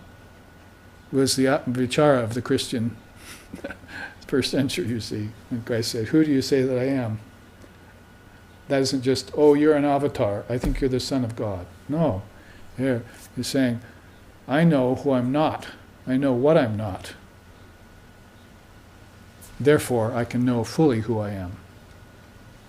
Christ consciousness, or we call Atman, or they call Buddha nature. Or Buddha called it Pragyaparam, the supreme intelligence. So the intelligent particle then becomes very important to us to study. Let's look at it now with that introduction about the 5 sheaths. It gives us a basis for understanding it. Now I told you that the wisdom particle is like a cell. So it has a cell wall. You can think of it like a cell, only a very subtle, not a physical cell, but it's extremely more subtle than that. It's made of your own intelligence, or it's made of intelligence, buddhi. Now there you see that cell wall around there and some of its properties. First of all, we say it's a protective cell wall. Protective cell wall means the word smriti in Sanskrit. That is, retentive memory. That's an amazingly important word for us in studying spirituality in this day and age, smriti. Smriti rupena samstita namastasyaya namastasyaya namastasyaya namo namah. O Divine Mother of the Universe, you exist in all beings as retentive memory. Now, who are those beings that we admire the most? Those beings who have the greatest wisdom, who have recall, instant recall of great wisdom. It's flowing right off of their tongue. Like Sri Ramakrishna used to say, Mother Saraswati sits on my throat and pushes out wisdom. Infinite wisdom. I don't do anything. She just sits there and pushes it out. So he must have gotten a hold of some special power in order to put himself under the will of the Divine Mother so she could speak through him so profusely and so profoundly. So retentive memory, really enough cannot be said about it. we could talk about it from the opposite angle of Alzheimer's or people who forget things. Well, I don't have a very good memory. Memory has to be developed. And there are many connections with good food, good living habits, breathing, and studying the scriptures which develop your memory. So there are a lot of physical things you can do to help your memory. Of course, it's all going to come down to a matter of realizing the innate nature of your intelligence itself to be eternal. As we were talking today at the New Thought Church, the name of the discourse was All Knowledge Lies Within. So if you know that all knowledge lies within, then you must be acknowledging intelligence to be an eternal verity, isn't it? It's an eternal verity. It's not something that is born and dies or decays over time, or it's not subject to forgetfulness, because it's been coming back at us for millennia, through many lifetimes, and it's also been written in the scriptures. It can't die. It's eternal. So with this new, fresh idea, or better yet, insight, or even better yet, realization of the eternal nature of intelligence, Chit Shakti, mother intelligence, as Father of Yoga would say, or other expressions are used for her, Mahamaya, Mahashakti, Vak Devi, goddess of the word. There are many, many ways of saying. We have to acknowledge the role of retentive memory in it all. So this cell here is a healthy one. Now if we were to go to a rather unhealthy cell in a certain soul that's forgetful, we'd see that this protective cell wall was beginning to degenerate. And that's called forgetfulness. And that's the work of Maya, or ignorance, avidya. And the soul begins to forget. Why does it begin to forget? Because it is not studying the scriptures. One of the very first things you do in yoga is svadhyaya. You study, you put to memory, you commit to memory, and then you meditate on what you committed to memory. It's a very simple thing. It takes some effort at first, but you want to awaken the intelligence that's already within you, right? There's nothing new under the sun. There's nothing new that you don't know, or that God knows and you don't. It's not like that. Everything is known to you. It's just covered right now by a veil. So when you tear away that veil, you see fully not only all that wisdom, but that by which knowing all else is known. Atman, Brahman, Chaitanya, Swarupa. Could pull a host of words out of the Sanskrit language for it. And each one of those is pregnant with meaning. So this retentive cell wall, this membrane, is helping the realized soul come back conscious of his previous births. But it's keeping or restricting the unrealized soul to remember anything about what he experienced after death or before birth.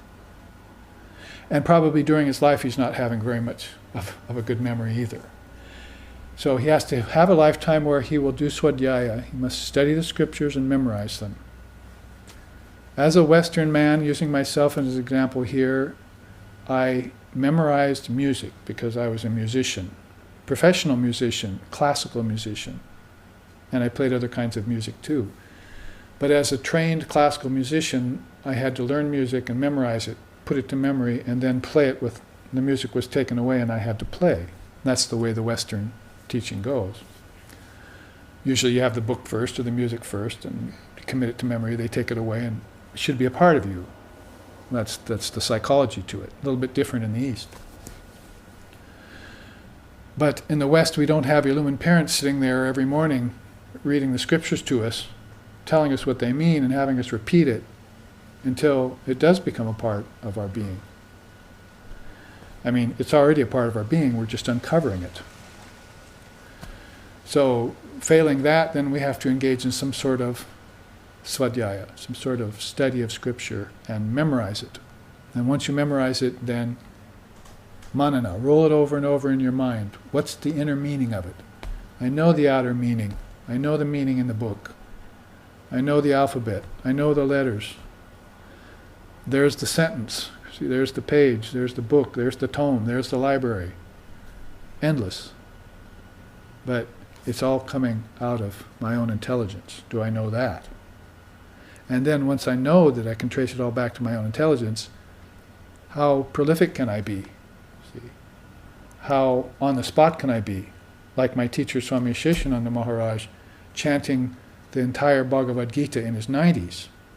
Now that's a retentive memory. 18 chapters of Sri Krishna's teaching. He probably didn't even sit down and commit it to memory. He just read it so much, loved it so much, that it just came out of him as like the surahs in the Quran, flowing with letters of molten gold across the inner periphery of my mind's consciousness.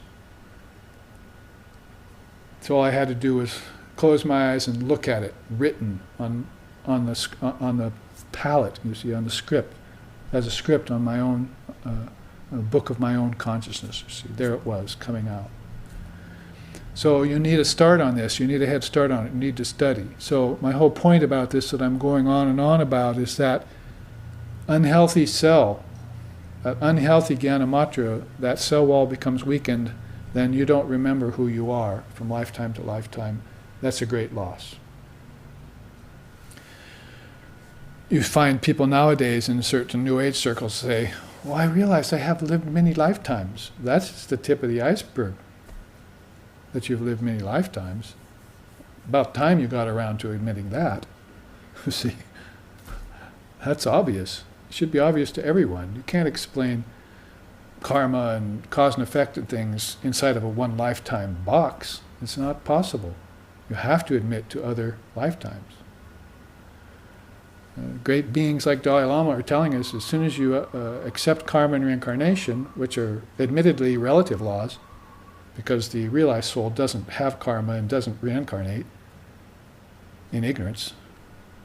But once you accept these things, then you'll solve all your problems at the emotional level, at the psychological level, at the philosophical level, the spiritual level. Those problems will get solved once you admit to the fact that karma and reincarnation are playing a major part in your life. And in order to know that they play a major part in your life, you're going to have to connect them to your previous lifetimes, because all the things you're experiencing now did not happen just because of this one lifetime. There are too many inexplicable things happening to you that came from past lifetimes. Again, deja vu, just the tip of the iceberg. Krishna says to Arjuna in the Gita, I learned all this wisdom from Vishvasvat. And Arjuna says, what do you mean? He lived centuries ago. How did you learn it from him? And Krishna says, oh, Arjuna, I've had many, many lifetimes. And so have you. But I know all mine. You don't know yours yet. So the cell wall of that particular being has become eroded as far as retentive memory goes, cannot remember, cannot recall all the experiences, can only experience the effect of the cause. And when it experiences the effect of the cause, its mantra becomes, why me? Instead of, who am I? Or, I am. You see? Why me is where you don't want to end up with as a mantra. Who am I is what you can graduate with as a mantra. But I am is the realization of the mantra. Those are three different levels of the Anandamaya Kosha. So this powerful reconstruction of the cell wall of your Gyanamatra impinges upon your work and your study. Attend class, go home, meditate on the scriptures, take notes, recite the mantras, that's part of Swadhyaya, the various slokas from the scriptures, memorize them, and then take them into meditation with you and pull them apart now that They're a part of your mind. You don't have to look at the book, because looking at the book and having to read the letters and making sure it's correct takes about 75% of your attention away from your ability to meditate on them inside. So without any distraction of book and letters and so forth, put it down, read it, and sit with it. As I said, computers and such mechanisms are not helping us in that regard, actually making us come more to the surface of knowledge. We're not getting deep into knowledge. And also, knowledge becomes rather cheap. Oh, I can get it anywhere like that. It doesn't even matter who said it. I can accept it because it's on the computer. So not only does the discrimination weaken, then the ability to meditate deeply on the power and meaning of the word, because inside the word is the particle, and inside the particle are all these things, is taken away from me. I'm robbed, blind. And you go through this life blind, spiritually blind. Now, that's just one of the important things about this cell wall. Here's another. And it's called the pervading quality of the intelligent cell. Vyapakatma. It's the pervading quality. And you notice how the pervading quality is both in and out. The intelligent cell pervades everything, inward and outward. What does that mean? That means that if I get a hold of my intelligent cell, and I know that it pervades everything, and I take it inward, I'm going toward the word Om. That inward penetrating power of the intelligent cell, when I get a hold of it in my own consciousness, takes me to the Word. In the beginning was the Word was with God, the Word was God. Begins to take me back to that level of realization. Om, or Amin. So that's a very important inward movement that one has to utilize when one gets a hold of the intelligent particle. So it moves inward in pervading. Why? Because Om is shining with intelligence. It's like a huge sun of wisdom that just its rays are particles of intelligence. It's how you have to envision it in your meditation. If I see the word, it's just this huge sun of pure truth, and it's emanating rays of wisdom. And as the wisdom rays come down and trickle down through these sheaths or through the akashas, they tend to solidify into things until finally it comes all the way down to the Bhutakasha, or this Annamaya Kosha, and what I'm seeing is objects made of intelligence. But somewhere along the way, I didn't see that, right? These particles of intelligence, the pervading quality of the Jnanamatra, lost its potency for me, and I didn't see that intelligence actually turned into objects. Now I have to have some physical science or scientists come along and tell me, oh, those are vibrating particles in that chair. And then he doesn't follow through and tell me, oh, by the way, you should renounce it.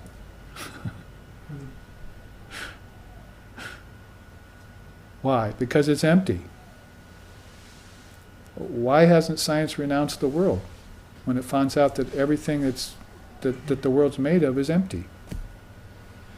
They're still searching for some sort of solid particle somewhere, and they just keep going into more fragmented particles? No, the Buddha saw that under the Bo tree in 49 days and said, oh, I give it up. I see it's to be renounced. It's nivritti. It's to be renounced. Everyone said so. Every great founder of every religion said so. And if you're a Christian, read his lips. Birds have nests, foxes have holes. The Son of Man has no place to lay his head here. Why? Because this is built on the bedrock of sand. Doesn't sand sound like particles to you? It's ever shifting. But if you build on the bedrock of intelligence, then when you look out at the world and you see the chair or the tree, you'll see it made of your own intelligence. Now you've made a connection that the object is just thought made manifest. That the object is intelligence concretized. Where's the Maya in that? Why do I have to renounce the Maya or be afraid? When that's no longer Maya to me, but it's a product of my own intelligence. I was its author. In fact, I take it into the realm of all objects, then, oh, marvelous obeisances to myself, who is the author of the entire universe. That's what the Rishi said in the Upanishad. Marvelous obeisances to myself, who is the author of the entire universe. What to speak of one universe, how about 5 universes, or 7, or 14, or an infinite amount? There's a universe in a cell. So the pervading quality of the cell wall is inward. Now what does it mean, the arrow, when it means goes outward? What I just said, it also penetrates out and becomes the object. What you're looking at when you look at the object is just your own intelligence. That's the double penetrating power, or pervading power of Vyapakatma, the cell wall, the actual jnana matra, how it penetrates everywhere. It's king. Vivekananda put it this way, said, knowledge may be a compound of consciousness, but it's the first compound. It's the first thing out the gate. It's the first thing out the door, is intelligence. Not will.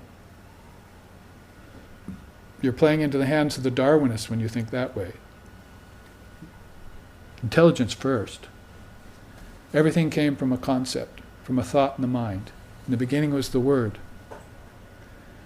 It had its origin in the Word. But you haven't seen the originless Brahman yet. So the intelligent particle, if you take it inward, you will see Om, and you'll see that in the beginning was the Word. Then if you take the intelligent particle a little further, you'll see, and the Word was with God. And then if you take it to the ultimate station, and the Word was God, then you're at the level of the Buddha. He was named after intelligence. It's a good name, isn't it? Select for yourself.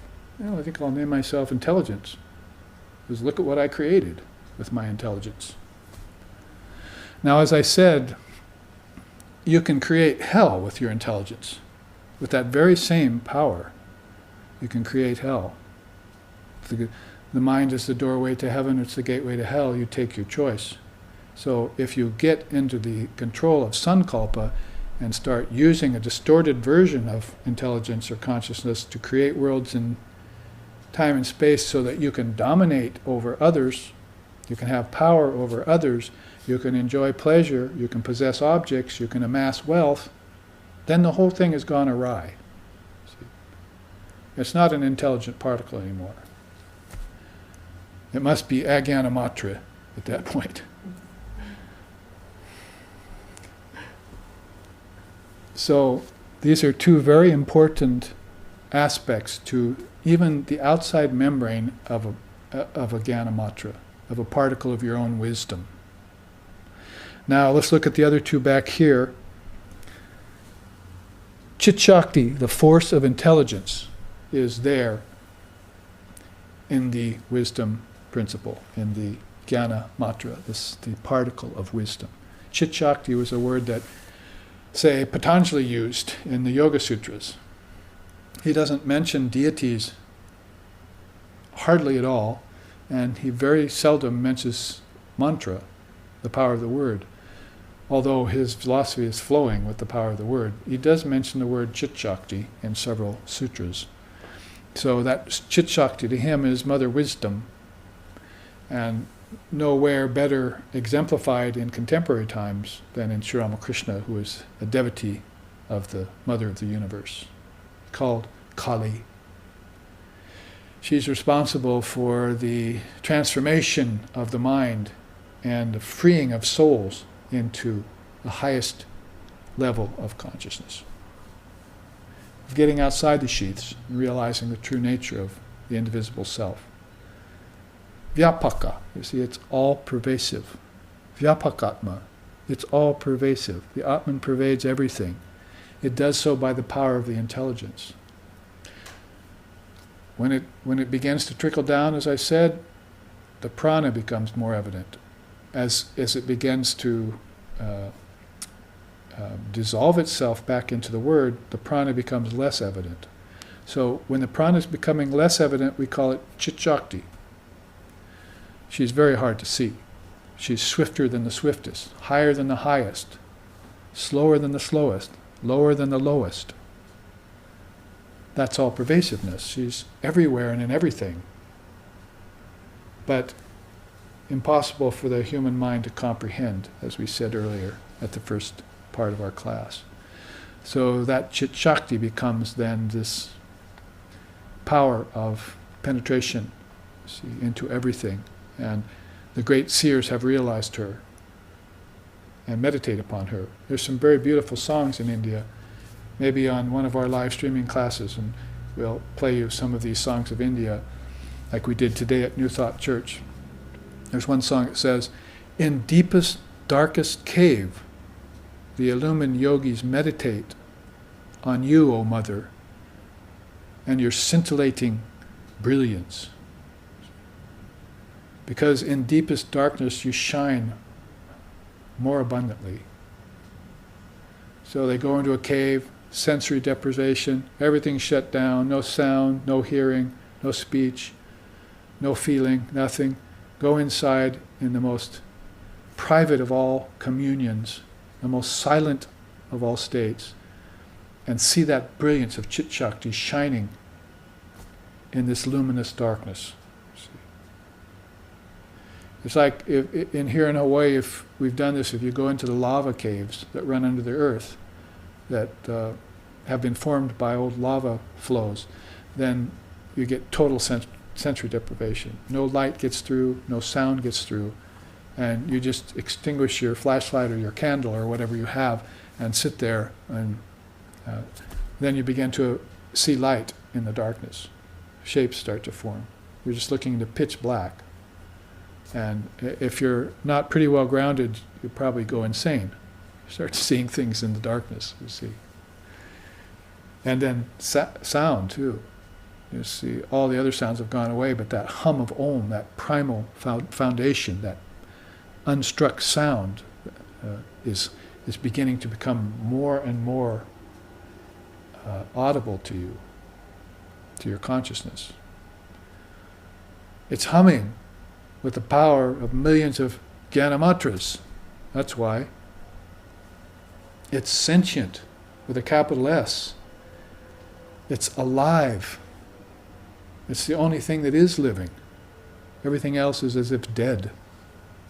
Objects, buildings, bodies. That's the real life. That's the eternal life that Christ spoke about.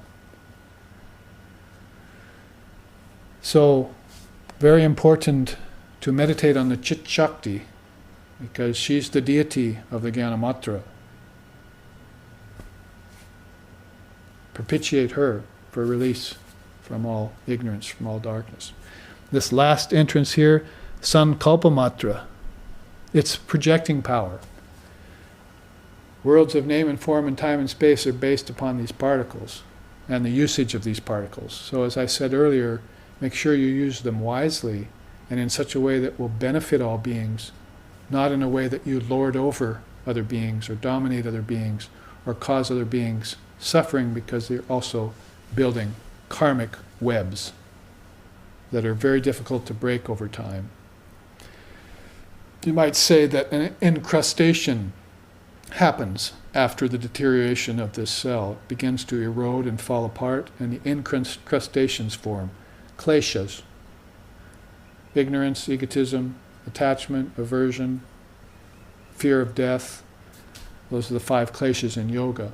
Or lust, anger, jealousy, fear, pride, avarice, shame, grief, pride of caste, pride of lineage, the 6 passions and the 8 fetters. All of these begin to collect around that as incrustations. It's like a sailing ship with barnacles. You know, you have to put in and chip them away in the old days. Get down there and take a deep breath, go down and start chipping away so that you get those barnacles off the hole because it can't sail anymore. So the soul cannot sail into life and direct its ship across the solid earth, as Kamalakanta sings, because it's impeded by these encrustations on its own vehicle, on its own self. So the impedance of these wisdom particles is really, you might say, the worst of all kleshas. It's the worst of all obstructions. Your natural intelligence will free you. But this superimposition of ignorance that falls over you binds you, and for no real reason. It's like darkness in a cave. It's not real, but you can't see where you're going. The minute you light a torch, then the darkness goes away, even though it's been dark 1,000 years, Sri Ramakrishna said. It's gone away in an instant. So that darkness is the non-recognition, non-access to your own collection of jnana matras in your mind. You could put it that way. Once you acknowledge it and accept it and begin to mine, as it were, begin to dig in through those layers and uncover that precious dharma, that precious wisdom that's within you, then you have all you need for realization in this very life. Nothing can impede you then. It's just a matter of time before all incrustations are chipped away, all darkness is destroyed, all delusion is gone, utterly gone. Because who can cover the truth? It would be like trying to keep a blazing fire tied in a cotton cloth. It doesn't work very well. Don't try that at home, kids. Let's see if we can cover this flame with a cotton cloth. Poof! So it would be more likely that your light would stay hidden. Like Christ said, does a man realize God and then hide his light under a bushel? See, you light a light in the darkness and then hide it somewhere so your neighbor won't see it? No, it's impossible. It shines. Naturally, by its own nature, it shines. That's intelligence. That's wisdom. And we go asato ma sadgamoya, tamaso ma jyotirgamoya. We go from lower truth to higher truth. That's how Vivekananda interpreted that ancient sloka. We never go from falsehood to truth. We go from lower truth to higher truth. Because nothing can hide this truth. Ignorance only momentarily veils it. That's what Hasta Amalaka said. Ignorance only momentarily, by false superimposition, veils it, but never actually affects it.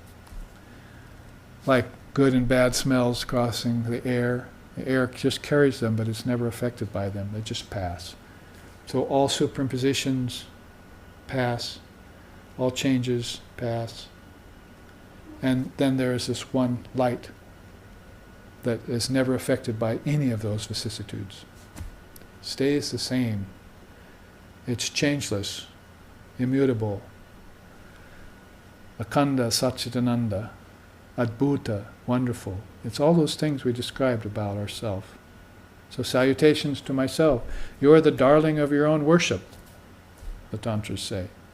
That self, Atman, is the darling of its own worship.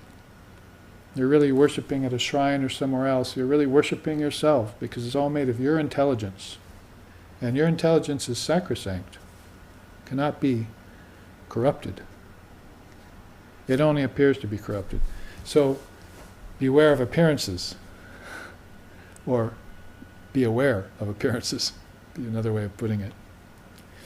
So this projecting power is the power of appearance, isn't it? Sankalpa Vikalpa.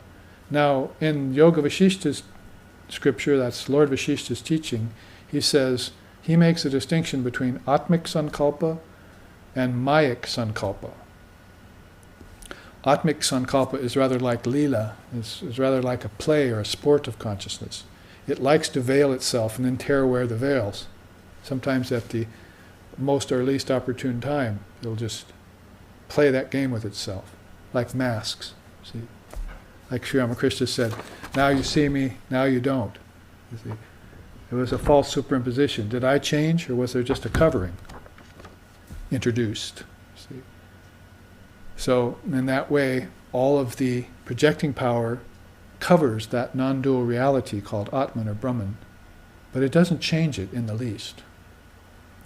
Vivarta is the word, or adhyasa, another word in Sanskrit for false superimposition. Veiling power.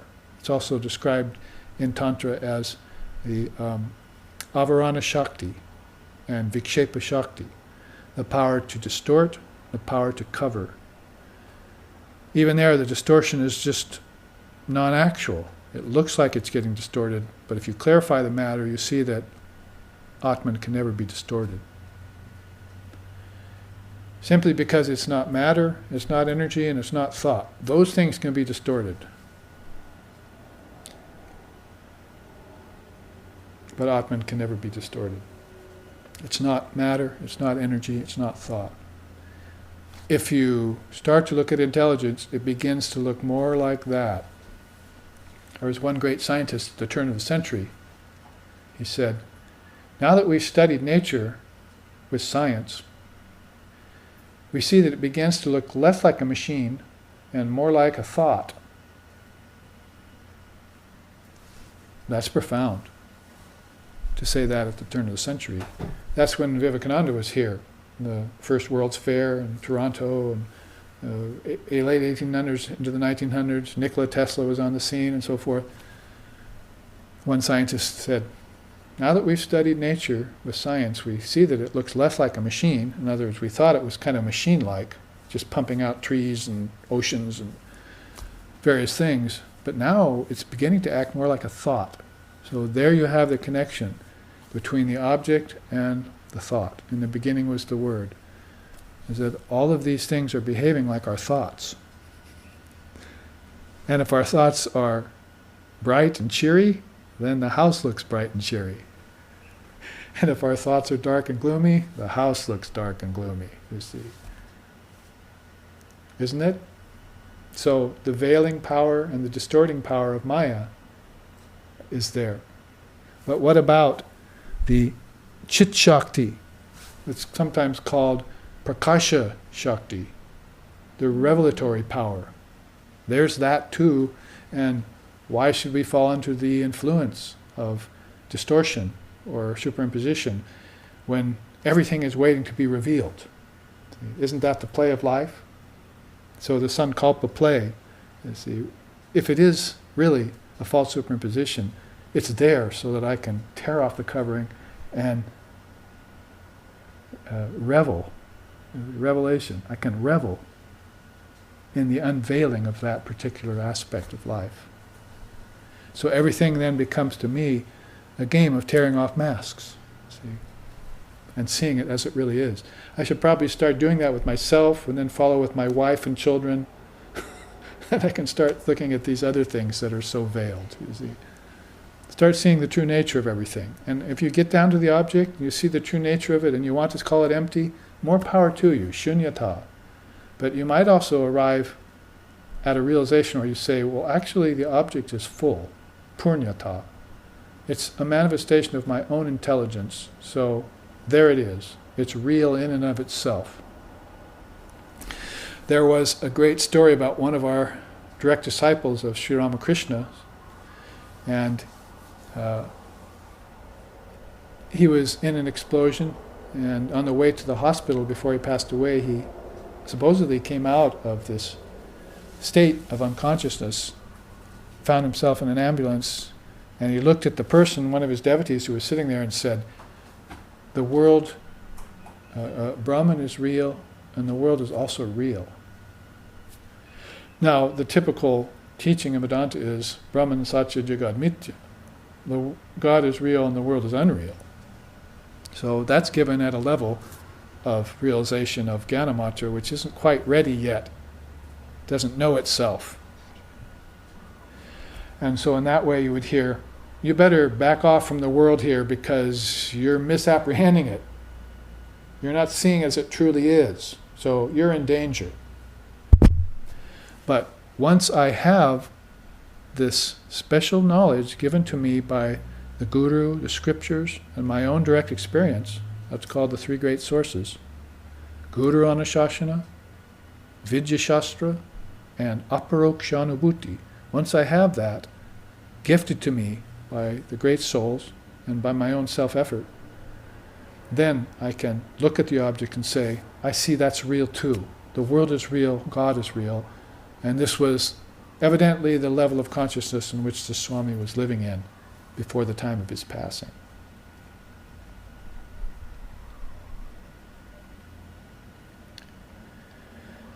Well, we've looked at the external cell wall of the Jnana Matra, with its retentive memory, with its pervading quality, with its projecting power, and with the force of intelligence called Chit Shakti. So I think here we can make a move towards closing, have a few announcements, and then head for next Sunday's class, where I will take up the internal nature of this Jnana Matra, intelligent particle, with all of these beautiful petals you see, each one having a different quality or attribute of the internal power and nature of the Jnana Matra. It's a very engaging teaching, I think you'll agree, and hooks up very nicely with the Vedanta, even right on back to its Adara system of the five sheaths, as basic and fundamental as that is to many of us. Now, some announcements I'll make, and then I'll close with a chant. The announcements are basically that this live streaming class is the first one here at our ashram. The next 2 Sundays will be elsewhere, so they won't be able to be live streamed, but they will be posted on our channel. So you can look back, and those of you who want to, and can tune into these and watch them after the fact. Now, on September 2nd, which is in, I think, 3 Sundays, we will appear live streaming again, as we did today. And several of the classes in September will also be live streaming from this location. Every time we're in this location, we'll be able to do live streaming classes for you. Also, at the ashrams in San Francisco and in Oregon, when I visit there in October, which is Durga Puja time, the Navaratri, we'll also be live streaming our classes from those locations. In most cases, I think. Especially in Portland, Oregon. Now, that's one announcement to make. The other announcement to make is that we're very in gratitude to Advaita Academy for providing us with this equipment so that we can live stream. So we want to send out a shout, as they say, or a great accolade to Advaita Academy for making it possible for everyone who's involved with Advaita Academy, as well as our own students in SRV around the world who can't come to these classes, available to them. So we thank you very much for that. Now, I think that's about the extent of our announcements. So I will end here with a chant and move on towards next Sunday's class. Thank you for being present here with us. Om Asato Ma Sadgamoya Tamaso Ma Joitir Gamoya Mrichor Ma Amritam Gamoya Abira Abira Mayiti Rudrayate Dakshinamukam Tenamam Pahinicham Om Shanti Shanti Shanti. Lead us from darkness to light, from lower truth to higher truth, from the unreal to the real, from the illusion of death to eternal life. Reach us through and through, O Lord and Mother, with thy sweet and benign presence. Om peace, peace, peace. May peace be unto us, may peace be unto all. Om Hari